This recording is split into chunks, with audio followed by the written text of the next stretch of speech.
Hi, everybody. Happy Monday. Welcome to ItsKim Live. For those of you who have never seen this show before, hi. I'm ItsKim. This is my show where I talk about pop culture topics that I care about, all that good stuff. And, we're covering Diddy stuff today. I'm not sure why the live chat thing's not working. Trying to figure that out. Not sure what's up with that. Oh, there we go. Now it's working. Okay, good. Today we are covering the Diddy stuff. Guys, I kid you not, over the past 3 hours, I have basically had to redo my plan for this stream about 4 times, and I'm just giving up at this point. We are just gonna go with it. We're gonna go with it. This is gonna be spontaneous, Kim, which is normally not the thing that you guys see. It's very uncomfortable to me a lot of the time. But I am joined with the producer sister who is here. I don't know if you want to say hi. Hi. Hi. Hello. Guys, it's bad. It's bad. Today has not been a good day when it comes to the prosecution and Sean P. Diddy Combs. And this is a very complicated web, and it's going to take me a bit to be able to break all of this down. And some of this is going to be a little bit back and forth because I don't have everything fully planned, because this is literally the definition of we have a fluid situation. So I do want to say thank you so much, General Scott. Thank you for the gifted memberships. If you're watching on the replay, there will be timestamps to help you get around this stream, but I don't know how this is going to go. So anyway, off we go. Thank you also so much to General Scott for sending me PayPal, and thank you to, was it Katerina? Was the name producer sister? She sent it a super thanks to one of our latest streams, which was very kind. So thank you guys so much for the support. I very much appreciate it. And Aria got her tooth. Yay! Congratulations, Aria! That's amazing! Yay! I'm not seeing that come through. It was earlier. Okay. All right. So here is, I'm going to attempt to do somewhat of a recap of what the heck is going on right now. A disclaimer, all that good stuff. Producer sister, is your mic on? No, there we go. Okay, thank you, Katie. Alrighty, here we go, guys. Here we go. It's one of these days. Okay, so we are just going to start with the disclaimers right away and get into everything. This stream will include speculation and opinion and should not be taken as fact. Always do your own research, and links to the sources are in the description. I have not been able to update all of them because stuff has literally been breaking in the past 20 minutes. But it will all be there, I promise you. And I will let you guys know where all of this stuff is. So if you want to go and look at it and find it for yourself, you absolutely can. And also to give credit where credit is due, because thank you very much to all the amazing people that work super hard to be able to give us this information so that I can commentate on it. Also, hi, YouTube Human Reviewer. We have tried to ensure that this video is going to be appropriate to the community guidelines. I'm trying. This is literally going to be a day of Elaine. I am trying. I'm trying my absolute best. And viewers, please do not send hate to anyone, famous or not. It is not cute. We are all entitled to our own opinions, but do not do anything that would cause harm to people. I do not support hate in any way, shape, or form. Okay. And Sean Combs is innocent until proven guilty of all the crimes and allegations that have been made against him, until he is, he's innocent until he's proven guilty, and he maintains his innocence on some of the crimes alleged. So off we go.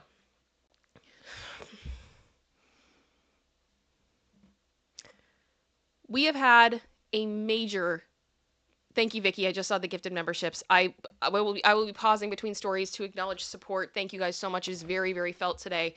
Thank you. We are working hard. There is a lot going on with Diddy. It basically started on Friday, and it has gone on since then. And I have to explain a few things right off the bat, and I'm beginning to wonder if I should just go into the document, because I should probably just go in the document. All right. So last week, Diddy put in his request for bail.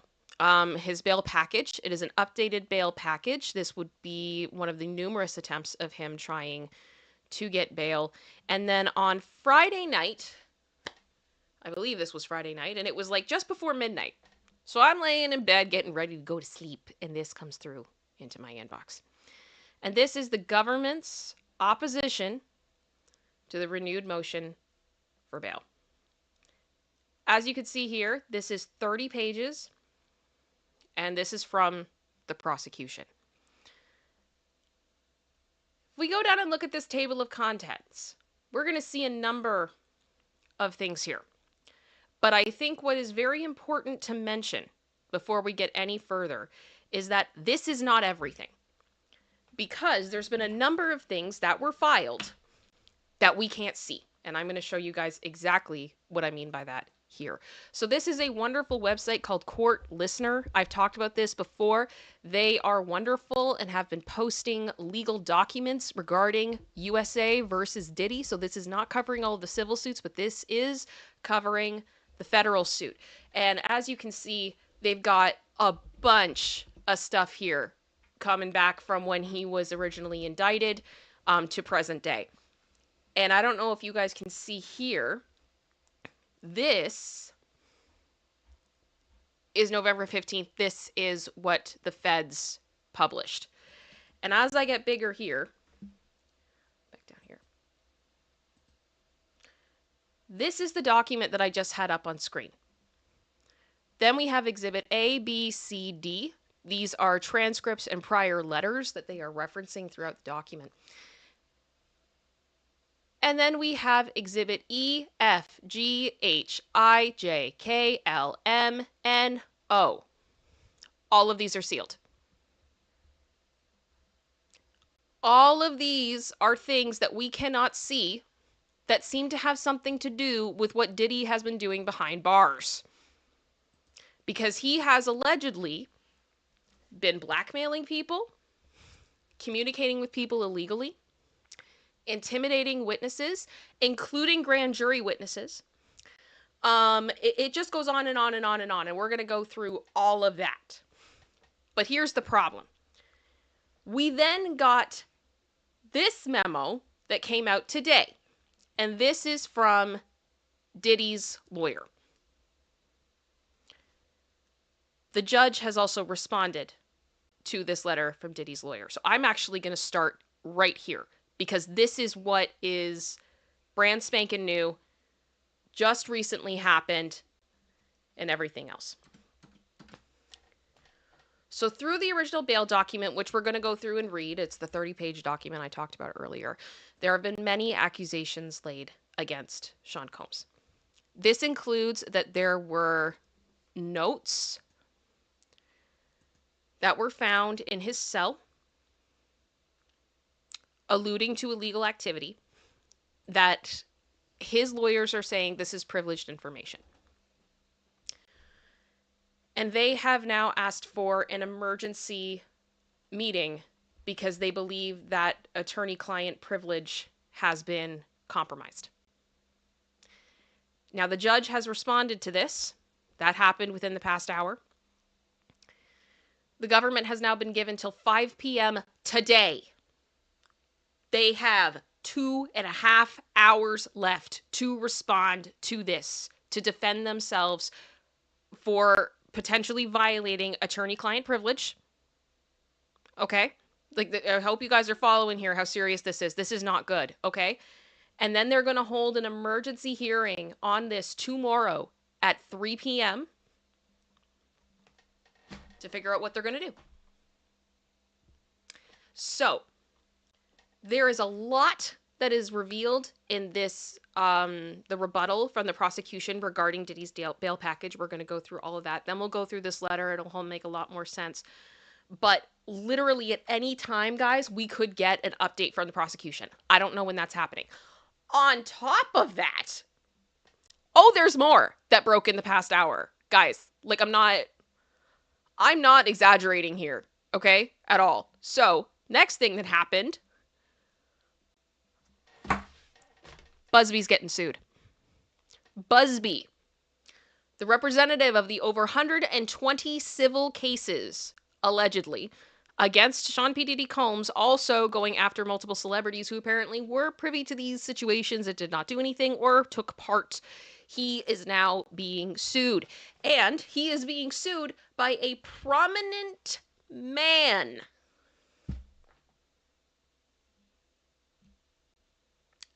I don't have this suit yet. I don't know what I don't have it. I do not have it. But this is happening. So, literally, the plaintiff, identified only as John Doe, filed his own lawsuit in LA County Superior Court Monday morning, describing himself as a high-profile individual who knew Diddy and attended events along with the mogul. He is being repped by one of the premier law firms in the country, Quinn Emanuel. I'm not familiar with him, but good for him. Or I'm not sure who they are. Okay. The man says that attorney Tony Buzbee and his firm threatened to unleash an entirely fabricated and malicious allegations of SA, including multiple incidents of R against a minor, both male and female, against the plaintiff if he refuses to comply with their demands. And the suit goes on to say that Buzbee's demand letter alleged the plaintiff R'd the males and females while they were under the influence of substances at parties hosted by Diddy. And for those of you that have been following along at home, Tony Buzbee has gone on the record saying that celebrities have received letters saying, settle, or we're suing. So one of them apparently got this and went, I'm not doing it. I'm not doing it. And now this is happening. So as I am trying to say, I normally try to make sure that all of my streams are super organized and have a nice flow to them. That's not gonna happen. It's not gonna happen today. Producer sister, Am I forgetting anything? I think that's the big highlights. I love Rando Mando going, what? Exactly. Sorry.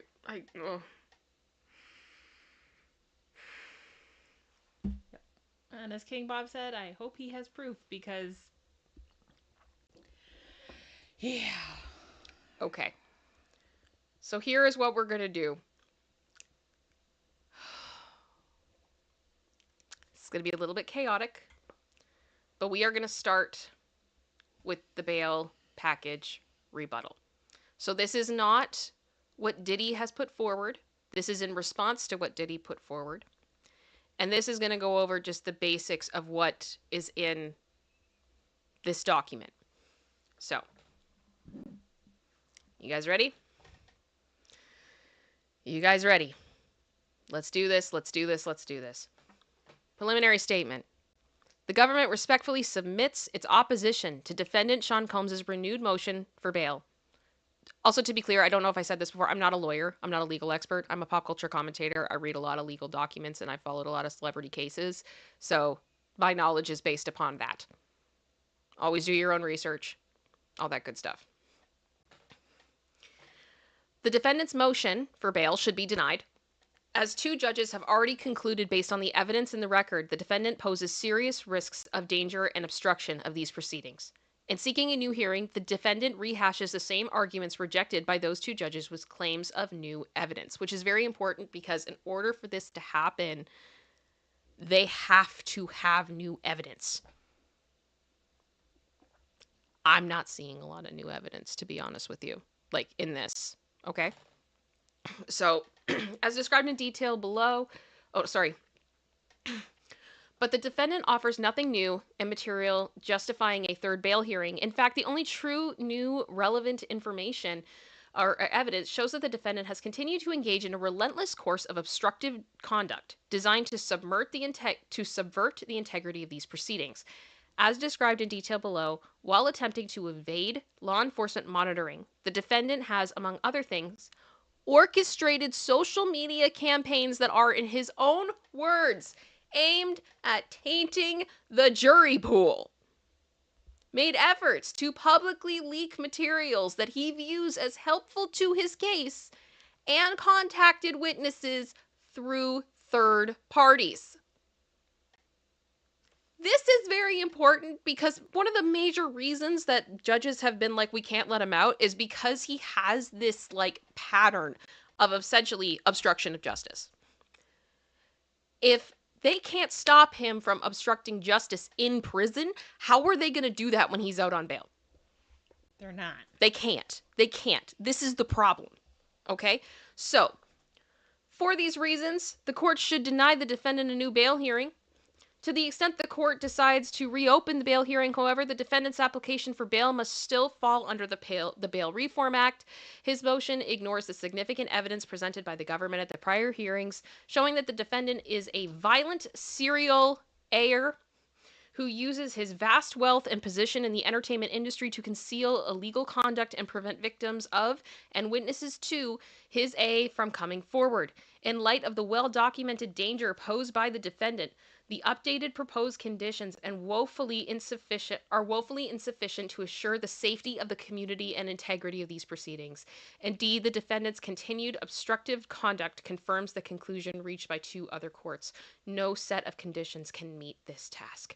Also, the defendant's request for temporary release should similarly be rejected. The defendant's confinement at the Metropolitan Detention Center in Brooklyn affords him more than adequate opportunity to prepare for trial, and his convenience does not provide a basis to reevaluate the danger to the community and the threat to the integrity of these proceedings that these defendants' release poses. Okay, so basically they're like, hey, strap in, we're about to tell you what he's been doing behind bars and why you shouldn't let him out. Okay. So this is the background, how we got here. I'm not going to go super deep into that. I think we know how we got here. Okay. Applicable law, the Bail Reform Act, all of those things. And these are the reasons why his thing should be rejected. I'm going to need to take some drink break, guys. I'm really sorry. Producer sister, could you grab me a Coca-Cola, please? Sorry, 1 second. I got a cough. Okay. The court should reject the defendant's attempt to reopen the bail hearing based on the same information he presented to Judge Carter. And this is basically, there's nothing new. There's nothing new. Part of what he has argued is that the defendant asserts that the court should consider new information relating to the defendant's relationship with victim 1 and his communications with various witnesses as a basis to reopen the bail hearing. But allegedly new facts are the very same arguments that are made by the defense counsel and rejected by the district court previously, dressed up with recently produced discovery, because those facts were well known to the defendant before any discovery production, and because the defendant relied upon them in his prior hearing. He cannot recycle them here to revisit the sound determination made by Judge Carter that the defendant is a danger and risk to obstruction and must be detained. Now, that in particular is important because obviously I can't tell you 100% who these people in code are. The running theory at this time is that Cassie is victim 1. And one of the things that he's been saying lately is, we had a consensual relationship. So that video that you saw was just a moment in a 10-year consensual relationship. So it's fine.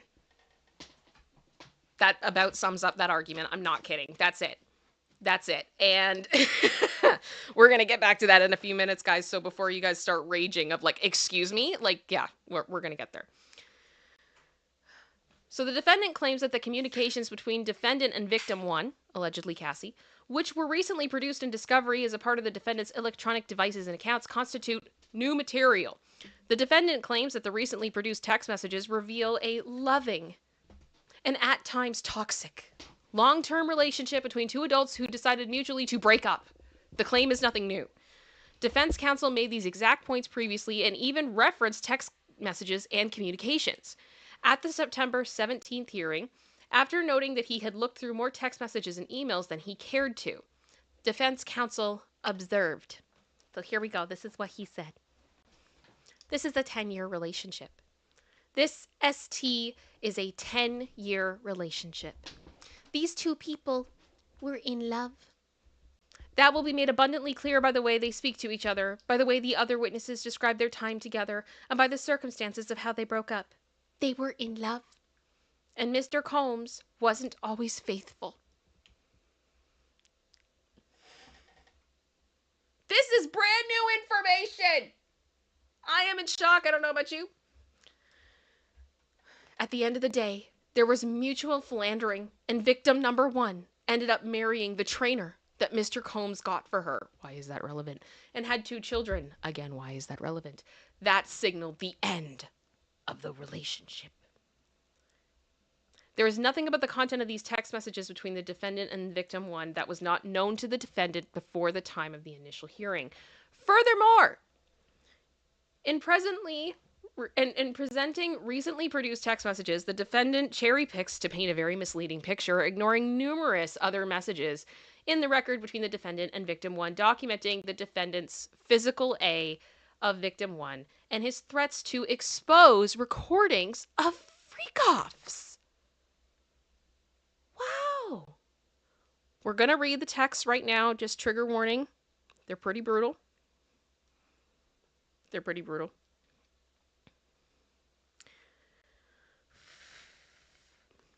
So the text message reading, you know what is sick and disgusting-ish I was reminded of the other day? You forcing me to censored. Or that you were going to leak some of the freak-off-ish. And the next one, I have a black eye and a fat lip. You are sick for thinking it's okay to do what you've done. I still have crazy bruising. And then later on it also says, I turned my head for a second. You get effed up. You drag me down the hall by my hair. I have bleeding cuts. You hit me in the head 2 good times. When you get effed up the wrong way, you always want to come and show me you have power and you knock me around. I am not a rag doll. I am someone's child. So again, I go up to this paragraph. Does this sound like a healthy, loving relationship to you? Like, we know the way that DV relationships work, right? How many times it takes normally on average for people to leave the relationship and then they come back, and the dysfunction and just how twisted everything becomes. There absolutely probably were times when Cassie was with Diddy that she loved him. All of this was probably very difficult for her. But this is not okay. This is not okay. And this is something they are seriously trying to make as an argument. That because they were together for 10 years, all of this is fine. Moreover, despite attaching lengthy text messages between the defendant and victim 1 on various dates between August and November of 2018, the defendant omits messages produced in the same thread about the defendant's violence. See example, redacted. This is the first of many redacted things, guys. Yeah, thank you, V-Love. No, it sounds like manipulation and a narcissist. I would agree with you. I would agree. The defendant also rehashes his attack on victim 1's motives and bringing a civil lawsuit against the defendant, suggesting that victim 1's allegations against the defendant were merely to obtain a financial windfall from Mr. Combs. I mean, you didn't fight that, sir. How quickly did you settle this lawsuit? Producer sister, what was it, 24 hours? I believe so. Yeah. Okay. Across multiple bail hearings and in the instant brief, the defendant has made it clear that his litigation strategy is to personally attack victim number 1, stooping to any depth to attempt to undermine her credibility. Setting aside this questionable strategy, none of the information that purportedly undermines victim 1's motives was unknown to the defendant at the initial bail hearing. Again, defense counsel made all of these arguments previously. Which is also why, like, the other attachments that were there, they're like, hey, see this transcript from September 17th? Page 40? Yeah, that's where he argued it before. So again, this isn't new. And these arguments have no bearing on the question of bail. The purpose of a bail motion is to determine whether there are conditions that will assure the safety of the community and the defendant's appearance in court, not to entertain personal attacks on his statutory victim. To the extent that the defendant takes issue with victim 1's credibility, a trial is an appropriate forum to address that. All right, so there's that. B. The court should reject the defendant's request to reopen bail hearing because the defendant disagrees with the government's use of the term victim. Guys, like this one sent me. I was done. Hold on. As Andy says, hold on to your butts. Here we go. Ridiculous. Put a 1 in the chat if you're still with me. Thank you to everybody who has come in. Please make sure you've hit that like. Please make sure you subscribe. Helps me out a lot. Hope everything has been good. I do have a disclaimer. Due to our ISP, we have been experiencing some communication interruptions, like some connection stuff. If something goes weird, please reload the stream. And if we're having an issue where things are just kind of loading, give us a second. We should be right back. We'll be giving updates in the chat as necessary. Please hold tight. And as I move into the next section, I also want to say a quick, let me stay up to date on this. Vicky A, thank you so much for the gifted memberships that you sent out earlier. I can't remember if I said thank you to you or not. And General Scott, thank you for the other gifted membership. That brings us to 11 gifted memberships, which is very, very kind of you.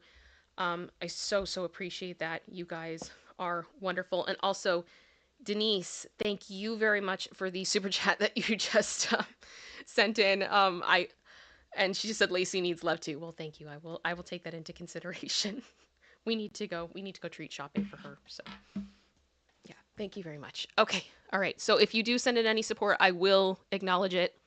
I just need a few minutes and I gotta stay focused on what I'm reading and I will be right to it. But thank you guys so much.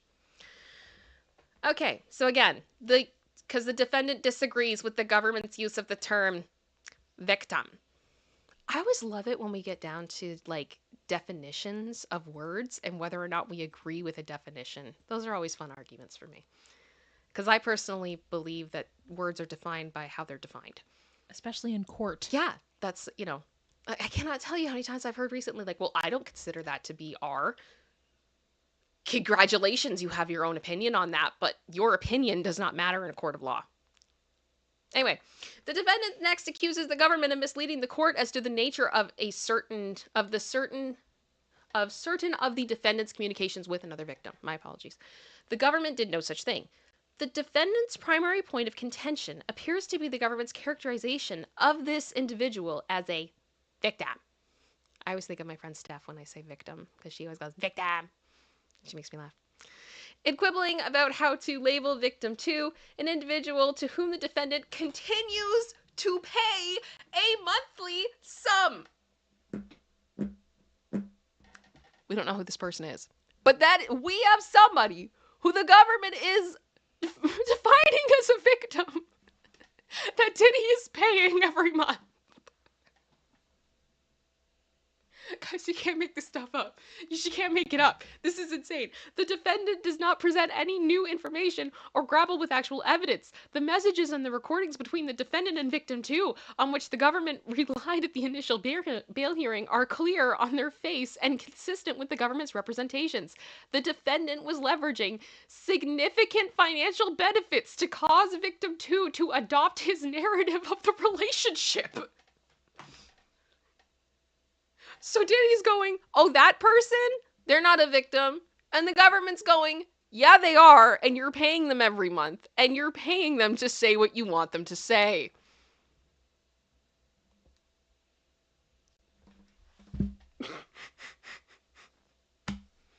I can't. Whether or not the defendant agrees with the characterization of victim 2 as a victim for purposes of this criminal case, the communications highlighted by the government indicate the defendant used financial coercion in attempts to feed victim 2 a narrative that was consistent with his defense story, a theory at odds with the contemporaneous text message sent by victim 2 to the defendants and others. And here they are. The defendant. So here's the text. The defendant just threatened me about my tapes, where I am heavily under the influence and doing things he asked of me. The next one, describing their trauma. In light of the defendant's continuing financial support of victim 2, it is not the government, but rather the defendant that is misleading the court. Producer sister. Did you know about this? Because I wasn't super familiar with it. No.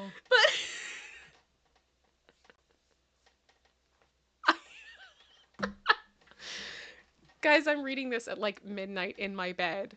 Like on Friday night being like, I can't, this is not real. This is not real. This is exactly, Donna. The full moon is in full swing. Mercury is in the microwave. I don't know what is going on.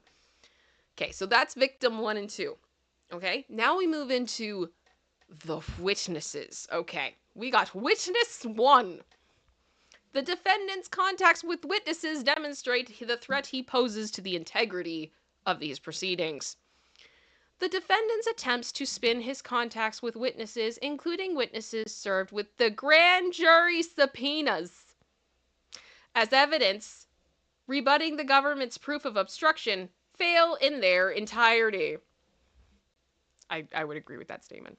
For example, the defendant claims that the government misled the court and concealed actual content of the communication between the defendant and a witness who was served with a grand jury subpoena in June of 2024. Witness 1.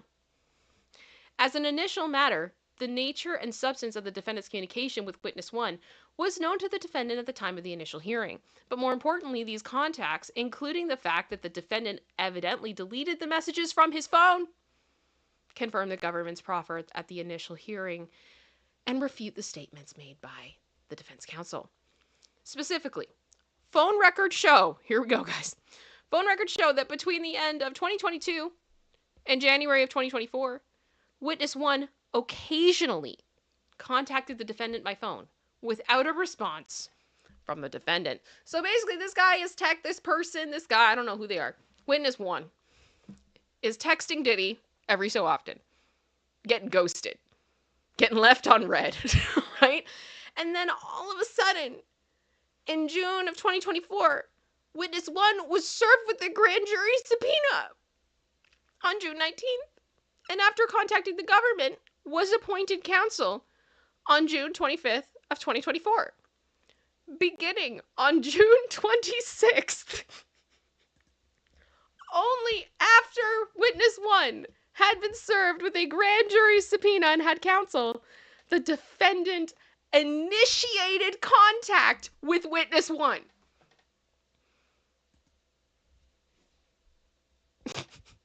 So he left him on red or her, whoever this is, for 2 years. And then all of a sudden, after the grand jury subpoena goes out, he's like, "What up, bro?" Or "What up, sis? What's going on?" Does anybody else find that really funny? Because I do. Like, producer sister Red, like, I know that this is incredibly serious, and I laugh as a defense mechanism. I laugh as a coping mechanism, but, like, this is funny to me. This is funny. Okay, so, only after they had been served, the defendant initiated contact. This is, V-Love's like, wow, what a fool. I know. Thank you, guys. Thank you for validating me. I appreciate it. Okay, here we go.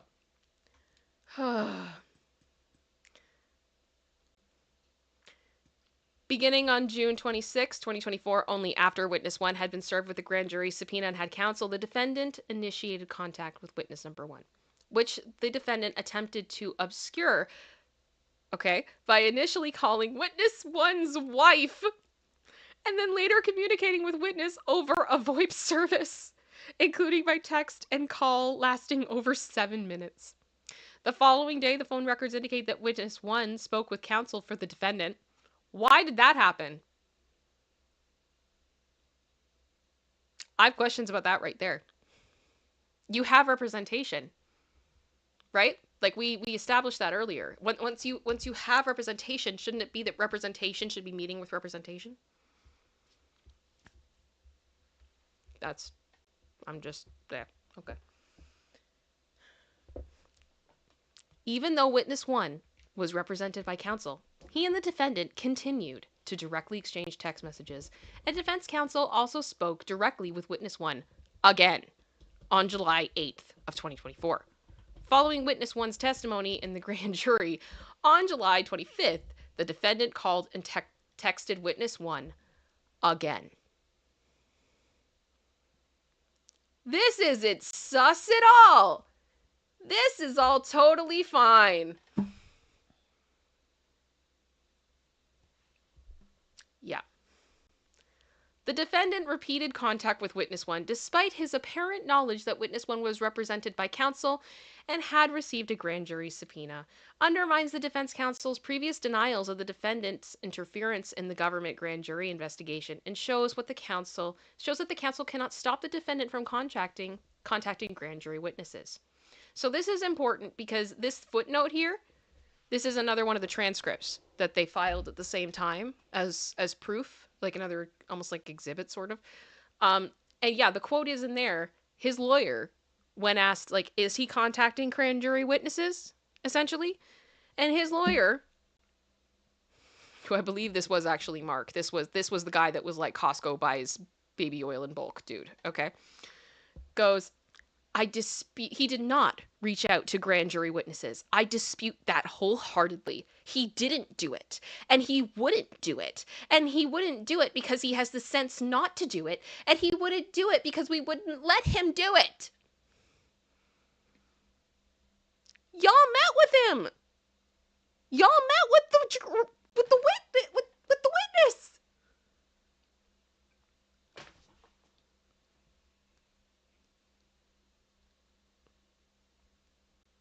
But if he did do it, it kind of throws his whole argument of trust me, bro, for the bail out the window. Well, that's the thing. Like, I feel like I remember there were points where he was all just like, you just have to trust me. Like, we're going to make sure he doesn't do anything wrong. If the jail can't stop him from doing anything wrong, or the lawyers couldn't stop him before he was incarcerated, why would it change now? It won't.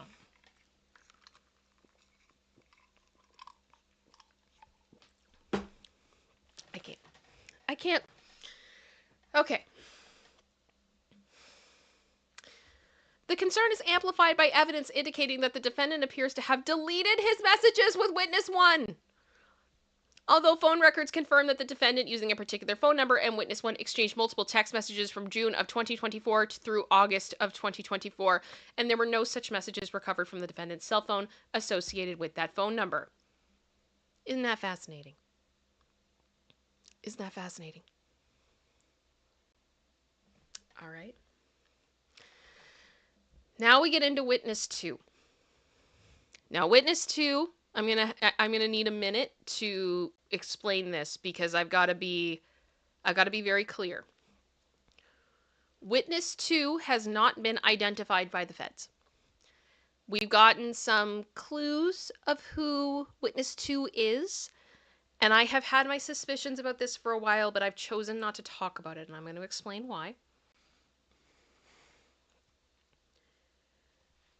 The defendant also claims that the defendant's contacts in September of 2024 with an individual represented by counsel who wanted to make a public statement. So this is someone that Diddy knew that wanted to make a public statement.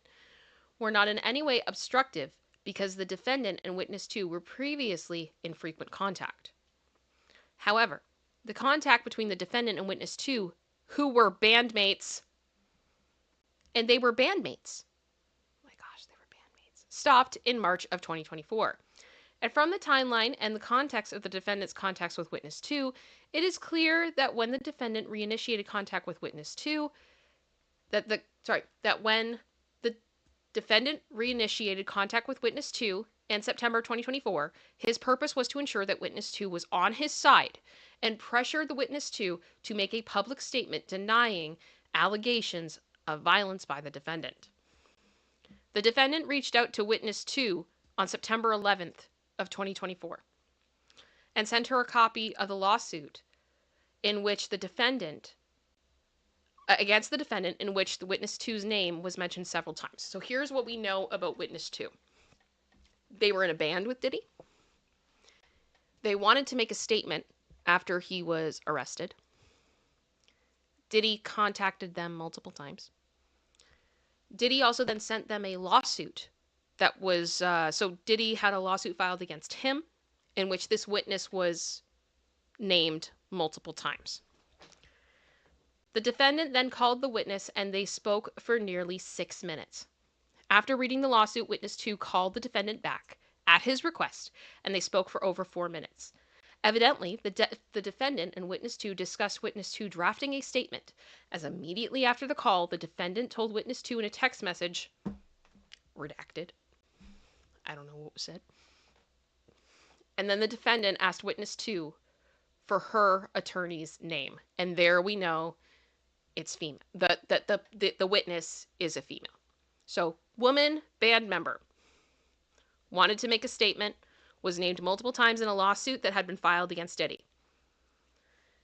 From December 11th through September 15th, the defendant and witness 2 exchanged multiple text messages and had multiple calls, at least 120 phone contacts in total. Throughout these phone contacts, the defendant repeatedly asked witness 2 when she planned to post her statement. Redacted messages again. Witness 2 ultimately made a statement about the lawsuit on Instagram on September 13th. So, let me pull up my thing here. This was a part of what we were going to go through. What we believe is that this person... Sorry, hang on one second, guys.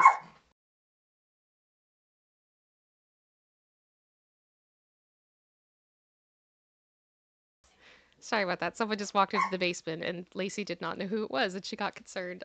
My apologies. My apologies. What we believe at this time, based on reporting, is that this witness is Kalina Harper. And let me read you this reporting. So this is not me saying it. This is what other outlets are believing at this time. In September of this year, Diddy was hit with a lawsuit from Don Richard, or Richard. I'm not sure which way to pronounce it. I've heard it now both ways. Don was a member of Diddy's group, Diddy Dirty Money. Diddy Dirty Money was a trio of Diddy, Don, and Kalina. In Don's lawsuit, she mentioned Kalina over 30 times. And this lawsuit, I believe, came out, like in September. Okay, so here's the timeline, right? This is just, it's absolutely crazy. Shortly after the news of Richard's lawsuit went public, another member of Diddy Dirty Money broke her silence. Kalina Harper took to Instagram story to defend ever seeing Diddy engage in any of the behavior. She said, while I fully respect Dawn's right to recount her experiences, I want to emphasize that her account reflects her personal perspective and should not be interpreted as a universal truth applicable to everyone involved. Her statement read in part, many of these allegations and incidents described in the suit are not representative of my experiences, it continued, and do not align with some of my own truth. Late last month, Harper also came to Diddy's defense during an interview with Breakbeat Media, where she labeled Cassie as naive and alleged that she liked to do substances and party. She also had a whole section where she criticized Cassie's ability to handle money. What does that have to do with anything? It was like, there was a whole quote in there about how, like, basically if it was me, I would have been wanting to prove to Diddy that I was going to be worthy of being the queen of his empire, so I would have done better. But she didn't want to do that. She just wanted to party.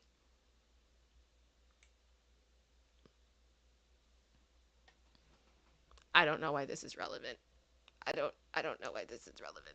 But anyway, she also said stuff about Dawn. She said Dawn was like a weird B word and that she didn't F with her and she was just not very nice. Now, when that interview came out, I watched it.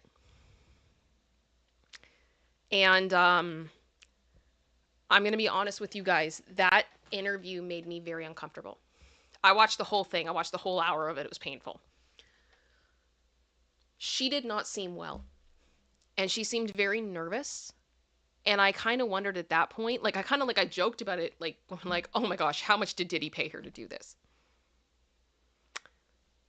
Let's continue in the filing. So again, the running theory right now is that witness 2 is Kalina. I can't confirm that. But okay. Witness 2 ultimately made a statement about the lawsuit via an Instagram post on September 13th. And I have confirmed that that date aligns with other reporting of her posting her Instagram story. That date checks out. After the defendant was in custody, BOP investigators recovered the following notes from the defendant's cell during a pre-planned nationwide sweep of the facility. Redacted. Exhibit E. Okay, so here's one that this is sealed and this is why we can't see it, but this is what it is. The strong inference to be drawn from the defendant's communications with witness 2 and his personal notes is that the defendant paid witness 2 after she posted her statement. I'm just going to let that sit for a minute. I'm going to let you guys Soak that in. Yeah. Producer sister. Yep. Is my logic off at this point? No. So again, I can't confirm that this is who it is. But I've seen the reporting. And I gotta give it to them. I think they're right. I think they're right. Based on what I'm seeing, that's my personal opinion and speculation. Yeah. So from the timeline, the content, and the context of the communications between defendant and witness 2, the defendant's clear goal was for witness 2 to draft and post a statement. Even after the defendant knew that witness 2 had counsel, he continued to reach out to her directly, a fact that clearly concerned Judge Carter, and rightfully so. That the defendant had multiple phone calls with witness 2 up to and including March 2024 changes nothing about the damning timeline and the content of the calls in September of 2024. These communications are another example of the defendant using manipulation, influence, and power to persuade witnesses to support him. Guys, we're on page 16 of 30 of the prosecution's filing. We're halfway through. There's more. There is more. Just going to check in with you guys. Fingers crossed it looks like everything's been okay, which is nice to see. It's nice to see. Thank you all so much for being here. It's lovely to see you all here. Welcome to the 12 new members that I am seeing. That is wonderful. Thank you guys so much. We're going to keep going. We are going to keep going.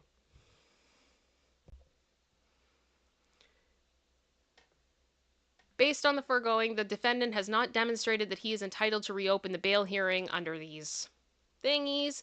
The law cited by the defendant provides him no support otherwise. The defendant's reliance on these cases are misleading, and they basically just go through why this doesn't make any sense based on the cases that he referenced of like, hey, you should let me out because this person had a similar situation, and they basically just go, nah, bro.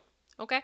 Who has a similar situation to this? Like, I'm not going there. very I don't know. short list. I don't know. And again, that's how I interpret it. And I'm not a law person, okay? I'm not a lawyer. I'm not a lawyer, but this is how I interpret it. Number 2 point. That was point 1. Okay. The defendant cannot rely on section 3142I for his release. Alternatively, the defendant moves for a pretrial release, claiming that the defendant cannot adequately prepare his defense at MDC. That's the jail he's in. The law does not support the defendant's release under this provision either, as the defendant has amply been afforded reasonable opportunity for private counsel or consultation with private counsel. Basically, what Diddy has been saying is that in the jail that he's in, he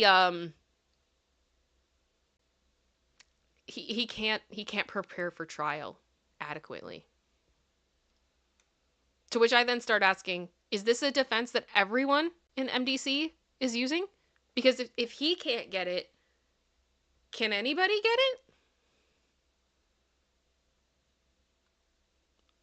I'm confused. I am confusion, okay? First, the MDC has provided the defendant with more than reasonable accommodation to meet with counsel. The defendant is permitted to meet with counsel 7 days a week and regularly has access to a separate conference room off of the common areas of his unit. In fact, records indicate that the defendant has met with his counsel most days since he's been in custody. Records also indicate the defendant frequently communicates with his attorneys by telephone and written communication, including, as explained below, through unauthorized means.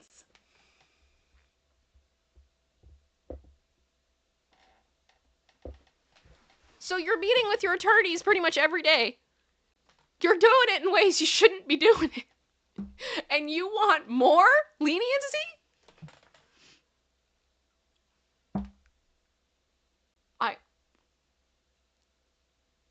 I'm done. But even if the defendant were only using authorized channels of communication, the MDC's procedures do not infringe on the defendant's constitutional right to effective counsel or participate in his defense. Oh, gosh. Yeah.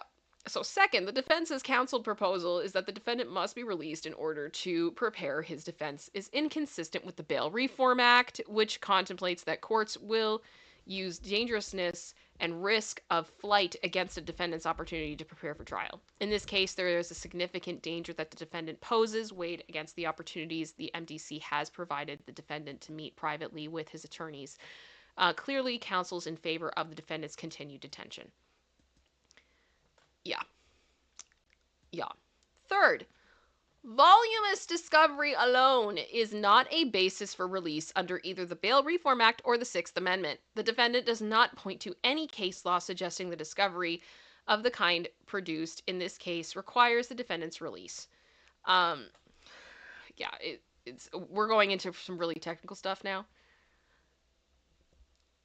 But basically, he's meeting with his attorneys. It's happening. Okay, finally, the defendant's complaints about the conditions at MDC come as a surprise to the government, given the contrary public statements made by the defense counsel and statements made by the defendant in monitored calls. So they got him on tape being like, yeah, this is fine. But now he's like, no, it's not. Okay. All right. Additionally, the defense counsel has made no attempt to confer with the government about their concerns. Nonetheless, the government stands ready to engage with the defense counsel on these issues if needed. So talk to us, bro. That's it. Now, point 3. The defendant poses a serious risk of obstruction, danger, and flight. Strap in, everybody. For the reasons discussed above, the defendant has not met his burden of demonstrating that he is entitled to a hearing. Accordingly, the court need not make a determination regarding the defendant's risk or flight or dangerousness. However, even if the court were to analyze the factors again, the court should continue defendant's pretrial detention because no condition or combination of conditions can assure the defendant's appearance and safety of the community, nor can conditions prevent the defendant's continued obstructive efforts. The incorporated submissions and arguments presented to the judges amplify support those findings, and as described further below, the argument for detention has only gotten stronger. Before we get into point A, I've been seeing some bubbles pop by, so I'm just going to look here quickly. Okay. Terry has been a member for 16 months. Thank you so much for the support, Terry. We do really appreciate you. Breathe, my dear. Need to see Lacey. We will. It's a lot. Sunshine, thank you so much for joining the Space Angels. It is good to see you. Thank you so much. General Scott gifted another membership, and then so did King Bob. Thank you guys very much. Heather Salvatore gifted 5 memberships. It's very kind of you. I appreciate that.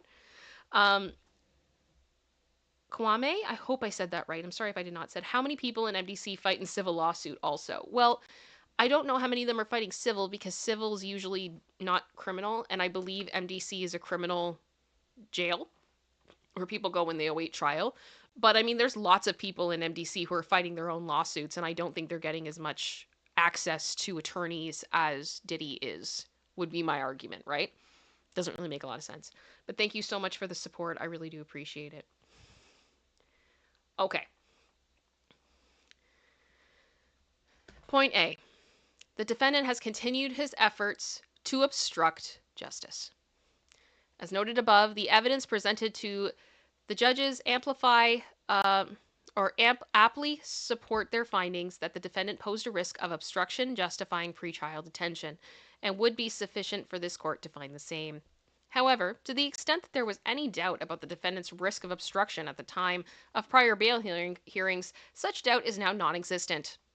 Since the defendant has been detained at MDC, he has continued to try to evade law enforcement monitoring, corruptly influence witness testimony, and further attack the integrity of these proceedings. Specifically, while in custody at MDC, the defendant has repeatedly communicated with others in ways that violate BOP rules and are designed to evade BOP and law enforcement monitoring, including, as described below, using PAC numbers belonging to other inmates to make calls, using 3-way calls to contact individuals, including individuals who are not on his approved contact list, and using an unauthorized third-party communication system to send messages to numerous individuals, including unauthorized contacts.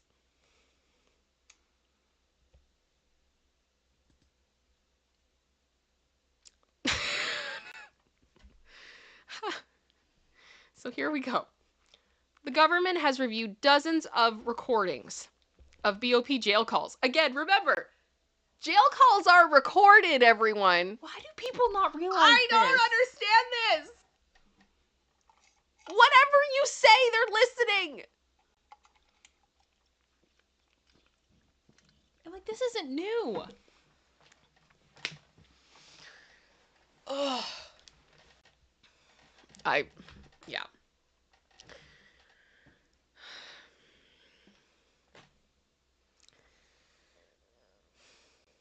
I need a minute. This part for me has been really frustrating because I don't understand how you can be in prison and have legal representation and be talking to people over the phone and not be aware that these calls are being recorded. A lot of the time there's actually like a recording that comes over saying like, this call is being recorded. Which is exactly why like I had my doubts about that call that came out a couple weeks ago where he talked about pizza boxes, and I thought that it was probably AI, because how can you be stupid enough to be like, you got to do something with the pizza boxes on a recorded call in a federal prison? But at this point, I don't even know anymore. I don't know anymore.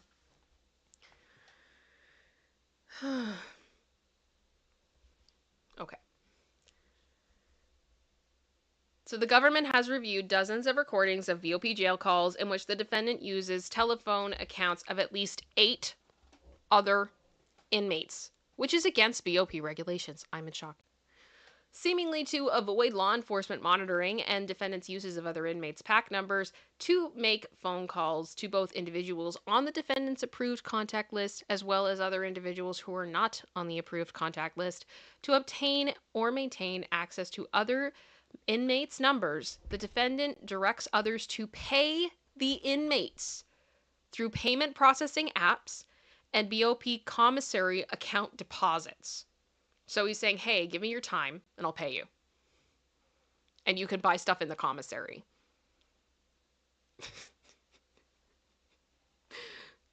Oh my gosh. Like, no one's gonna notice. Like, no one's gonna notice. The defendant knows. Checking other people's call, like, or their lawyer's gonna hear something and say, "Hey, FYI."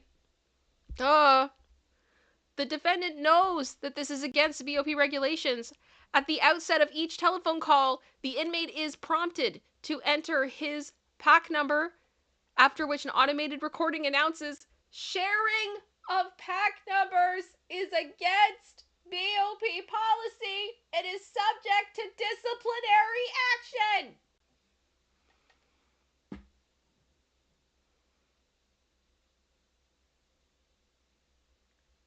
I got nothing. The defendant also frequently instructs individuals with whom he contacts by telephone, including family members and his attorneys, to add other individuals via three-way call. So here's my question. Attorneys. So you guys know this then. You guys are potentially on recordings. The attorneys are potentially being recorded, breaking the law by getting him in contact with people he's not supposed to be in contact with, while simultaneously telling the court, trust us, he would never witness tamper. We're not going to let him. We got him. You got to trust us. We got him. All right. I feel like defense attorneys are up there with like used car salesmen for like most trusted occupations. Good. Not helping themselves. This practice is also not authorized by the BOP, as it helps conceal the identities of the contacted individuals. The government has reviewed multiple calls in which the defendant has instructed others to dial in third parties, including members and associates of the enterprise, and individuals who are not on the defendant's call list.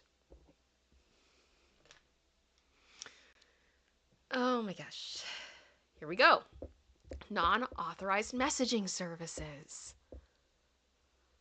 So it's not enough to manipulate the actual main system, right? We got to bring in another one. You hear the sprinkles on top of the icing in the cupcake. It's just ridiculous. In addition to flooding BOP rules regarding phone use, the defendant also uses a non-authorized third-party messaging service called Contact Me ASAP to obscure his communications. The defendant appears to be using 2 Contact Me ASAP accounts. Now one, 2. First, the defendant's BOP contact list includes a particular email address, email 1, assigned to the defendant's son, which does not appear to be an account owned by the defendant's son, but instead appears to be an email address connected to Contact Me ASAP. Second, the defendant appears to be using another inmate's Contact Me ASAP account. Primarily using email 1, the defendant has exchanged hundreds of text messages via Contact Me ASAP with dozens of individuals, including attorneys and individuals who are not on the defendant's contact list. The defendant's repeated circumvention of BOP regulations, starting almost immediately after arriving at MDC, speaks volumes about his ability to comply with any conditions of release.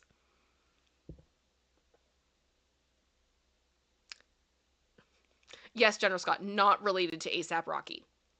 Not related to ASAP Rocky.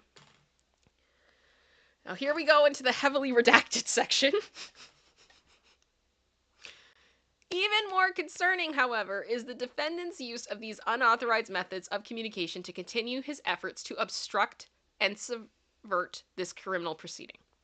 The defendant's intentions are reflected in his own words on BOP calls that are recorded with a network of family members and associates whom the defendant has tasked with executing his will. On multiple calls, often using the PAC numbers for other inmates, the defendant is explicit about his intention to use public statements to alter public perception and blank. The defendant leaves no doubt that the narrative he wants to blank is the potential jury pool's perception of this criminal proceeding. Examples of these are plentiful. Look at these. Look at all of these things I can't read you.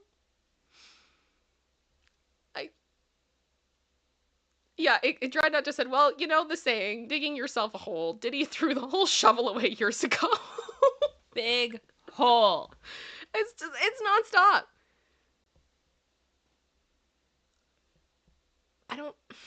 Okay. So we've got Exhibit G, Exhibit H. So these are, again, the sealed things that have been posted that the court is in possession of, but we cannot see. Notably, the defendant continued these efforts after the court's October 25th, 2024 order, requested by the defense prohibiting exactly this sort of conduct. So when he's like, I have to have a fair trial. People need to stop doing things that are gonna give me a fair trial, while he is simultaneously trying to manipulate the jury. Oh my gosh. After the court entered the order, the defendant enlisted family members to plan and execute a social media campaign around the defendant's birthday with the intention of influencing the potential jury in its criminal proceeding. So that whole, like, you know, we love you, Dad, around the cake. And I'm guessing probably, you know, Yeet Skirt Christian Combs taking his dad's Instagram account and be like, I gotta remind you all the positive. I'm gonna play Victory, and I'm gonna put a video of Biggie on my dad's Insta account to remind you all of what he did for you in New York.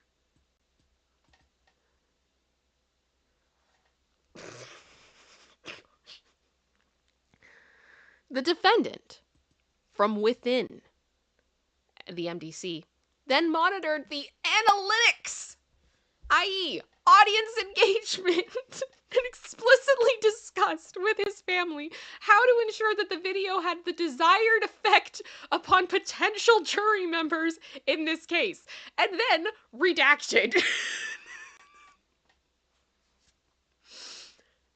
Exhibit J and Exhibit K.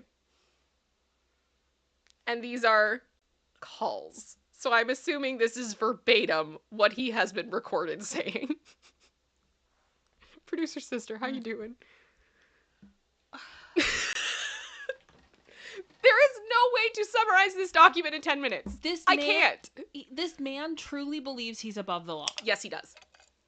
It's just astonishing.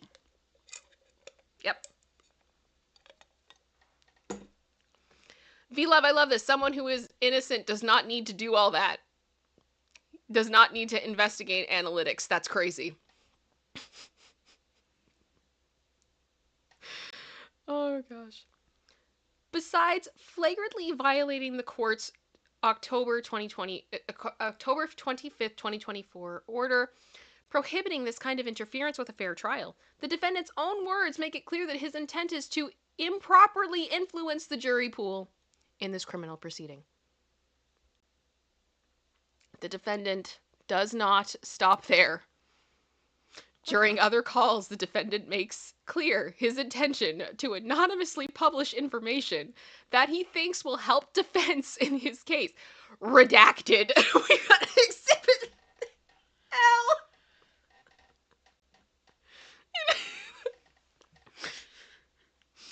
Can we get the non-redacted version, please? This is literally, we're looking at 128 to 204, so that's a 30-second clip or so, and then we've got another minute and a bit later on of him just yapping.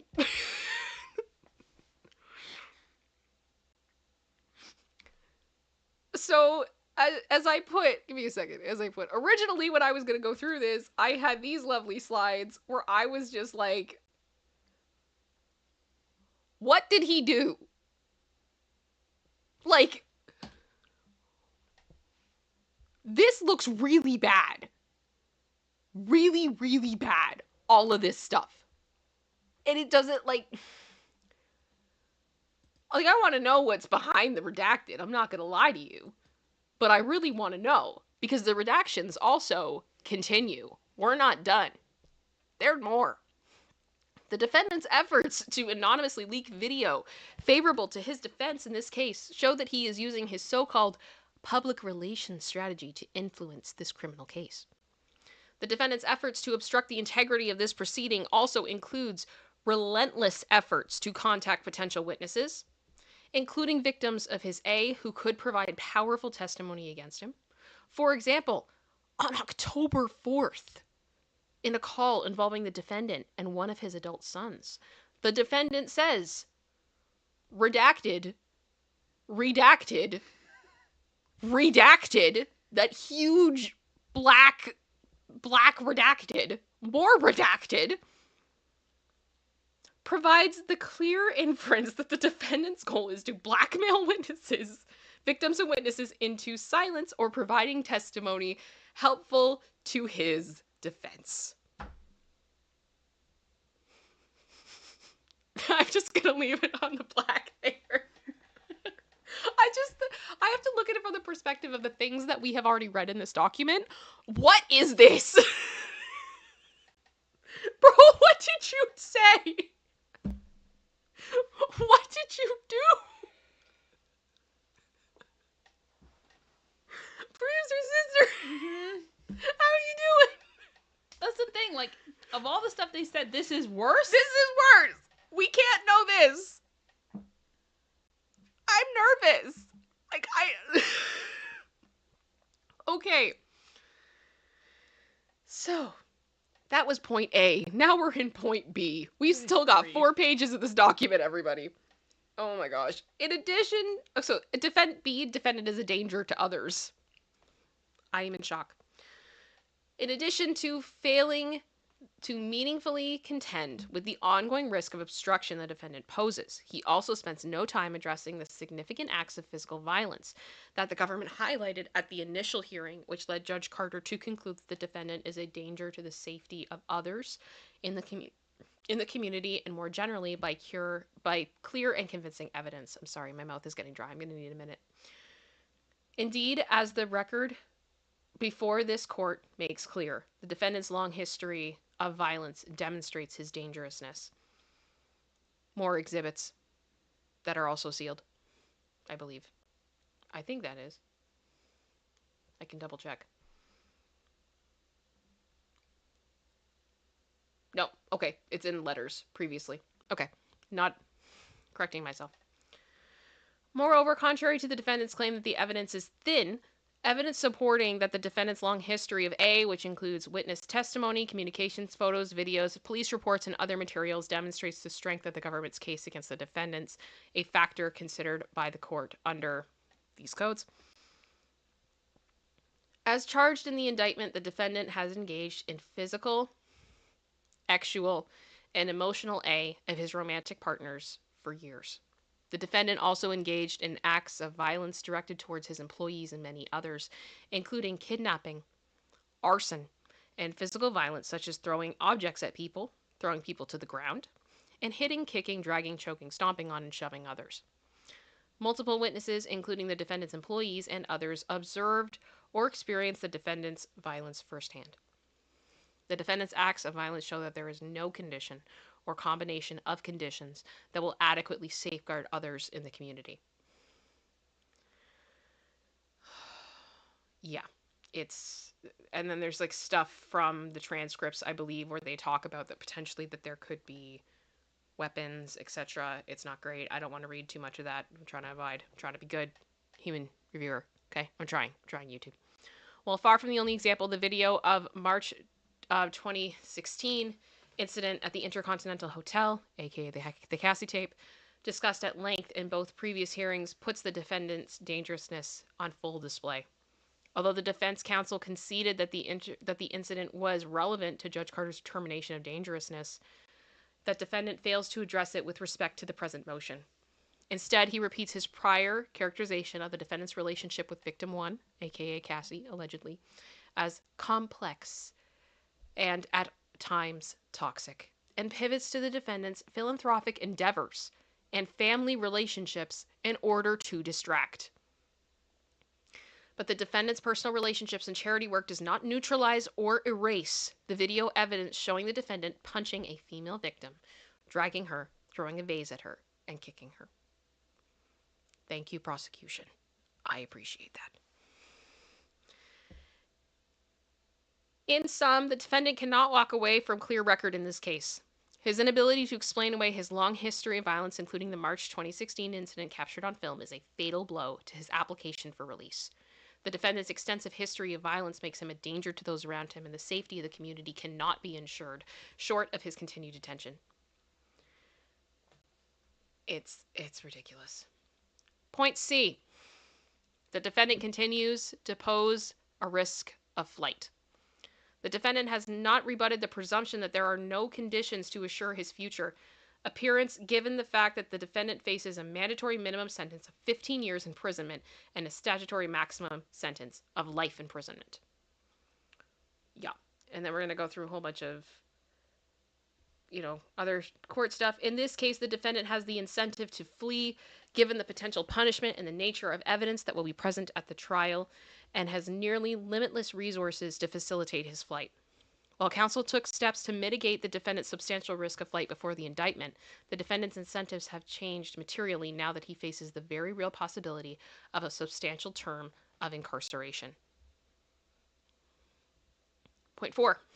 The defendant's new proposed bail package is insufficient. In the face of the significant evidence that the defendant poses a risk of obstruction, a danger to the community, and a risk of non-appearance, the defendant's proposed updated bail package is woefully insufficient. As discussed, is it Supra? I'm not sure how to say that. The defendant has shown repeatedly, even while in custody, that he will flagrantly and repeatedly flout rules in order to improperly impact the outcome of this case. The defendant has shown, in other words, that he cannot be trusted to abide by the rules or conditions. While the proposed conditions suggest the defendant will have no access to telephones or the internet except for calls with counsel, this is insufficient to ensure that the defendant will cease engaging in unauthorized or inappropriate communications through third parties. The defendant is already doing just that, against BOP regulations. If the defendant cannot abide by the rules in highly restrictive setting at MDC, there is no reason he should be trusted to abide by the court's conditions in a less restrictive setting. I agree with this. Mm-hmm. This is a duh. And this is what I mean. Like, lawyers, you can't control him in prison. The prison can't control him. He should be in solitary at this point, in my opinion.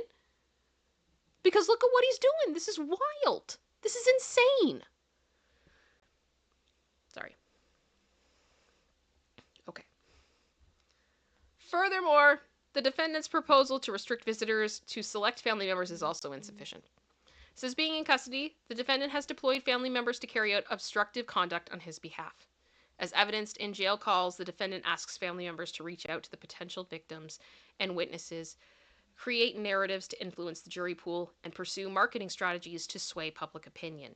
The defendant's emphasis on 24/7 private security is also problematic. The defendant has demonstrated the uncanny ability to get others to do his bidding.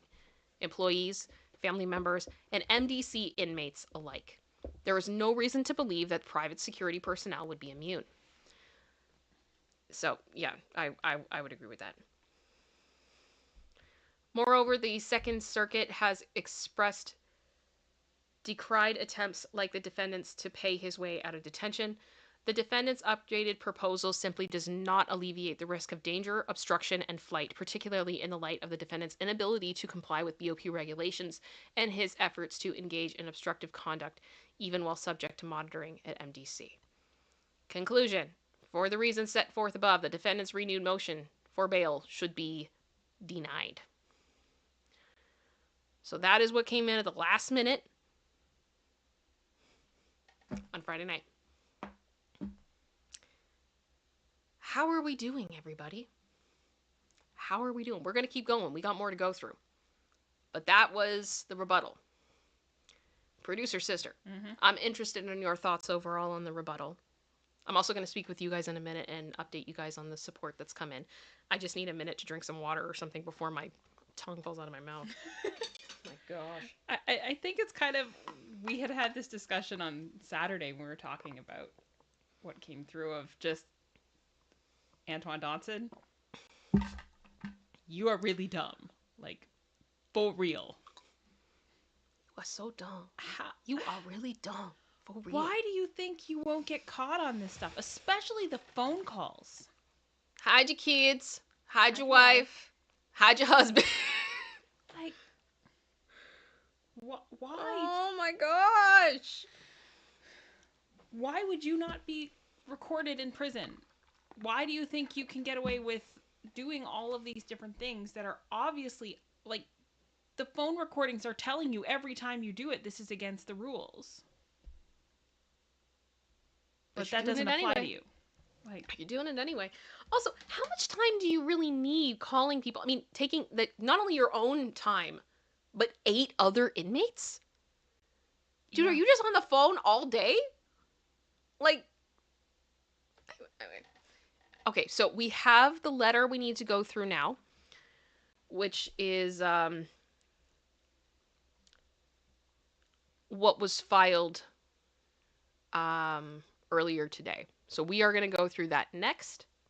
Don't go anywhere. But I am getting requests for a Lacey break. And we're going to do that. If you haven't been here before, I have an adorable puppy, Lacey.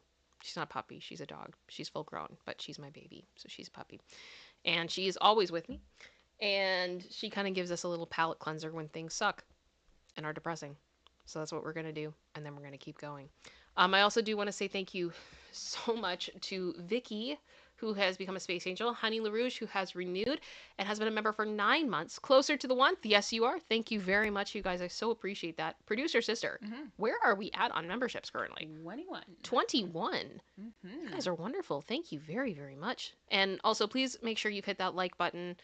I would appreciate that very much. Please make sure you have subscribed. Much love to all of you. We are going to keep going in just a moment. Let's bring Lacey. Hi, baby girl.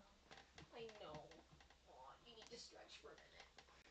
Lacey is getting her hair cut on Wednesday. So before anyone's like, she's too fluffy. It's happening. It is happening. Do you have anything you want to say to everybody? Sometimes she burps for us. Sometimes she yawns. But you're just kind of chilling right now. Okay?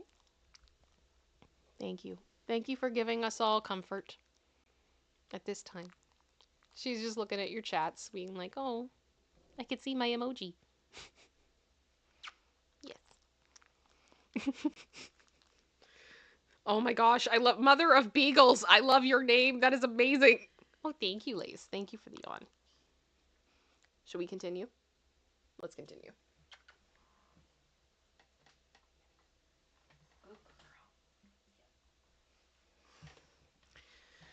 Alrighty. Okay, back to the next thing. Oh gosh. Okay. So, technically this is the document that includes the judge's reply, but all the information is here. And let's go through what the problem is now. So, this is Diddy's attorney, his group of attorneys, and they're going, "Dear Judge, defense counsel has recently learned that the prosecutors are in possession of attorney-client privileged material, including the defendant's own written notes. This search and seizure are in violation of Mr. Combs's Fourth, Fifth, and Sixth Amendment rights. Moreover, the targeted seizure of a pretrial detainee's work product and privilege materials created in preparation for trial is outrageous government conduct amounting to a substantive due process violation. Because the prosecutors are currently in possession of privileged material and are actively using this material to detain the defense requests an immediate evidentiary hearing. This is an emergent matter because the government has Mr. Combs' privileged notes to his lawyers concerning defense witnesses and defense strategies." Now here's the problem. Many of you know I do a lot of work over on Popcorn Planet with my friend Andy. When this came out, shout out to Claire, by the way, my friend Claire, who saw this first. She literally saw this like 10 minutes after it got posted. Like, it was so fast. I hadn't even gotten like my notification that it had been uploaded yet at all. Sent that off. He messaged a few lawyers that we know. 2 of the 3 are like, yeah, this is not good. This is a big problem. The third one kind of was like, it's probably not that big of a deal. Here's the thing. My understanding is there are certain parties that kind of are supposed to be the go-betweens in this type of a situation, so that attorney-client privilege is not violated. I am hoping that that is something that the government is going to be able to say. We're going to find out within the next hour, hopefully, right? Because they literally have until 5 o'clock Eastern Standard Time to respond, the government. It is 3:53. So, I don't know. The government's opposition to the defendant bail motion states that the trial prosecutors are currently in possession of possibly privileged materials, such as the notes recovered from the defendant's cell. In fact, the government is in possession of written material that is absolutely privileged. This is a matter of grave concern that most respectfully must be addressed immediately for the following reasons. First, there is no dispute that the government is in possession of privileged material. Second, until receiving the government's submission at 11:29 p.m. on Friday, legit, like I told you guys, I was in bed and it came through. November 15th of 2024, the defense had never been told that Mr. Combs' notes were taken from his cell, that these notes were given to the U.S. Attorney's Office, and that these notes were then given to the trial prosecutors in this case, who then used the material in filing to keep Mr. Combs detained. We request an immediate hearing at which the government shall provide answers to the following questions. First, who authorized a search of Mr. Combs' sleeping area, personal effects, and paperwork? Second, who determined what paperwork to take?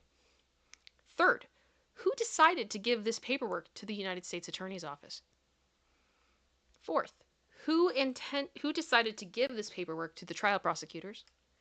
Fifth, who made the decision not to tell Mr. Combs' counsel that the U.S. Attorney was in possession of his notes, including possibly privileged materials, until after the government put them in a filing to keep him incarcerated? Sixth, exactly what material was taken?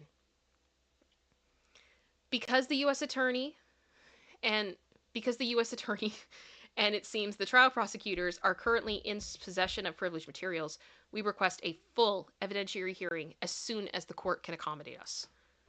And respectfully submitted by Mark. There you go, Anteni Garagos. And then the blue here is the response from the judge that came through a couple of hours ago. The government must respond by 5 p.m. today.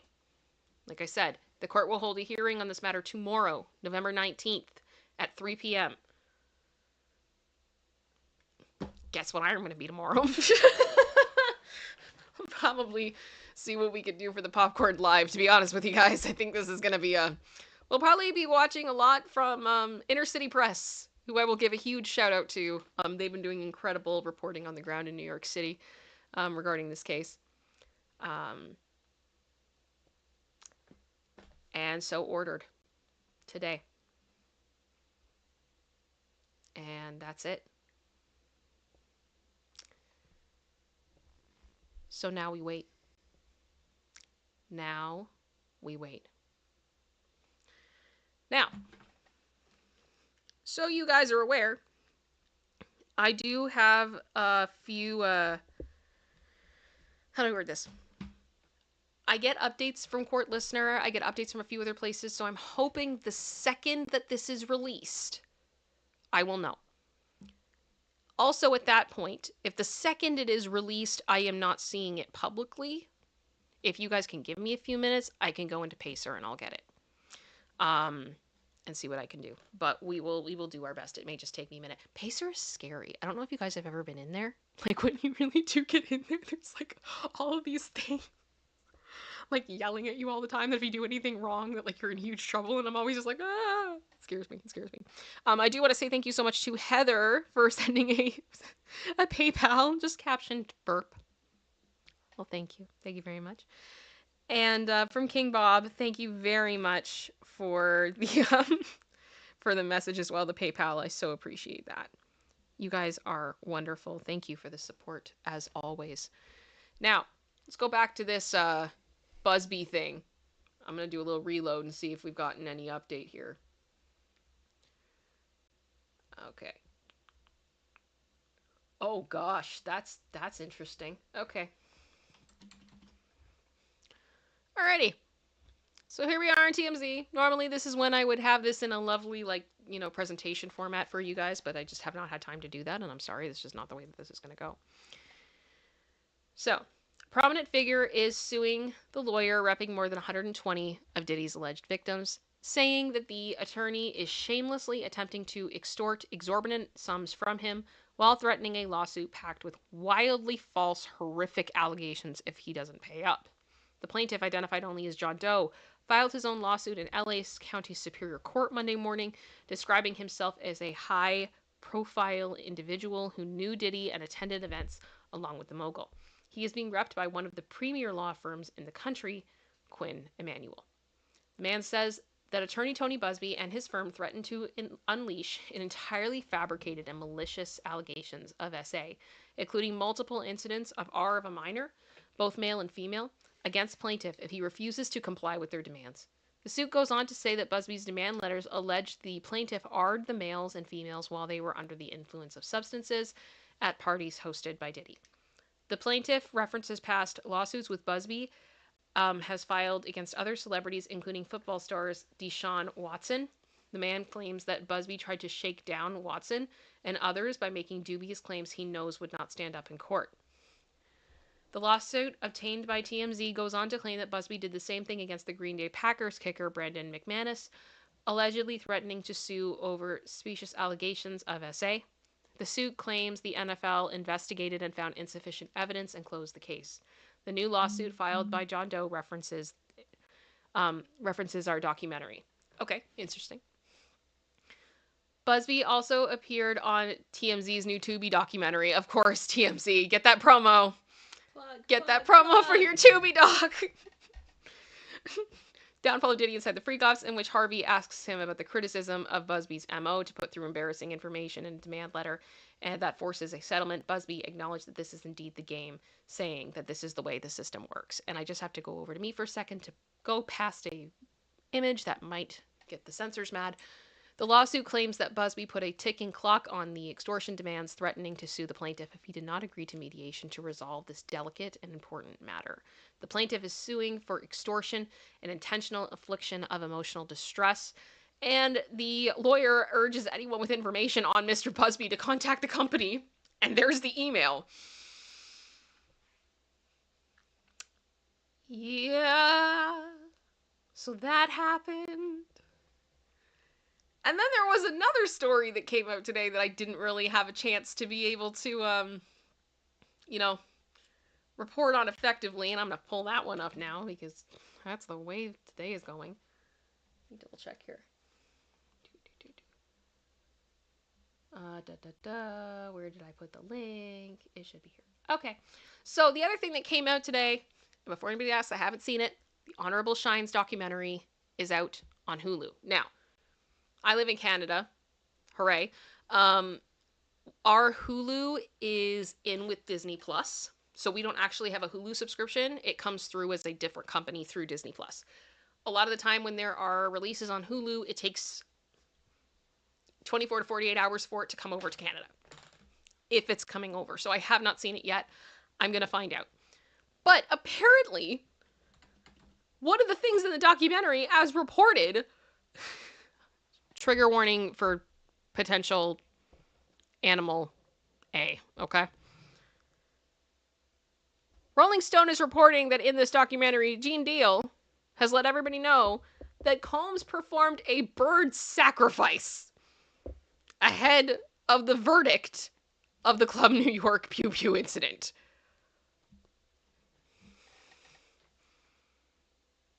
I don't know how to tell you how crazy it is that I literally came out of my room this morning and I spoke with my family and they were like, "How are you?" And I said, "I literally am reading a story right now about Sean Combs being accused of doing an animal sacrifice, and it is not the strangest thing I have heard today." Producer sister, how are you doing? Thank you, Lena. She's like, "What?" And I'm like, "Yep." Yeah, pretty much. That about sums up. That about sums up my introduction. For those of you that don't know, that line, that about sums up my introduction, we say that a lot. That's a Mr. Mackey reference from South Park when he does this whole thing about how drugs are gay. I don't care. Like, yeah. And King Bob, I already did try to use a VPN, but because our subscription is to Disney Plus, not Disney Plus and Hulu, because we can't do that in Canada, it doesn't show. It doesn't work. Yeah, exactly, Mother of Beagles. Manic Monday. Mm-hmm. There was a reason that during the intro of this stream, I had the crying giraffe, because that noise was literally coming out of me earlier because it just was not stop. I'm like, the fact that I am having to put a bird sacrifice so low on my order of events today is baffling to me. But this is apparently what is said. On the morning Sean Diddy Combs was set to learn his fate over his alleged involvement in the 1999 nightclub Pew Pew incident, he decided to make a pit stop. Music mogul had been at the center of a highly publicized trial alongside his bad boy protege Shine Barrow over Pew Pew projectiles inside a packed New York City nightclub that left 3 people injured, including Natanya Rubin. Shout out. Combs was charged with weapons possession and attempted bribery and was facing 15 years in prison if convicted. I want to let you guys know, I am looking way more into this right now. This whole incident. Because there's some people I think that are talking right now with maybe some confidence they shouldn't be. Because there's a lot of sus that went down in this. And ultimately, everyone needs to be held accountable, because what really matters in this situation is the victims. And they matter. And enough is enough. So, I'm just going to leave that there. Hours away from learning the jury's verdict in March of 2021, Combs had his driver take him to Central Park, where a man was waiting. Combs then bodyguard Gene Deal claims in a new Hulu documentary about Barrow's life, The Honorable Shine, premiering on Monday, November 18th. When Puff got close to the guy, he just dropped to his knees, Deal explained. Next thing I see, there's this there's this smoke just going back and forth around Puff. I guess it was just sage or something like that. Deal claims the man appeared to hold a Bible in his hands and began praying and laying hands on Combs. At one point, the man allegedly told Combs to grab a white bird from a cage that the man had presumably brought with him. Puff took the white bird and threw it up in the air, and the bird just fell to the ground, boom, like it was a brick, Deal says. And I was like, oh, ish. The bird died, man. The bird didn't even move. Combs just walked away from him real quick. Later that day, Combs was acquitted on charges against him, clutching a Bible as the verdict was read aloud. Leaving the courthouse with his mother, Janice, by his side. Boy Mom of the Year. Combs told a crowd of supporters that he felt grateful and blessed for his name to be cleared. Meanwhile, Barrow was found guilty of assault, reckless endangerment, and criminal possession of a pew-pew, and was sentenced to 10 years in prison. Upon the rapper's release in 2009, he was deported back to Belize. And then the documentary is about Shine and all of that.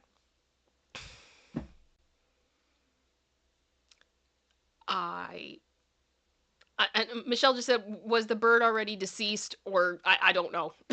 I do not know. I do not know. But this is bonkers. All of this is just bonkers. And the thing is, like, we are an hour and a half into this stream. Almost an hour and 40 minutes into this stream. We have to have something in the next 55 minutes from the prosecution.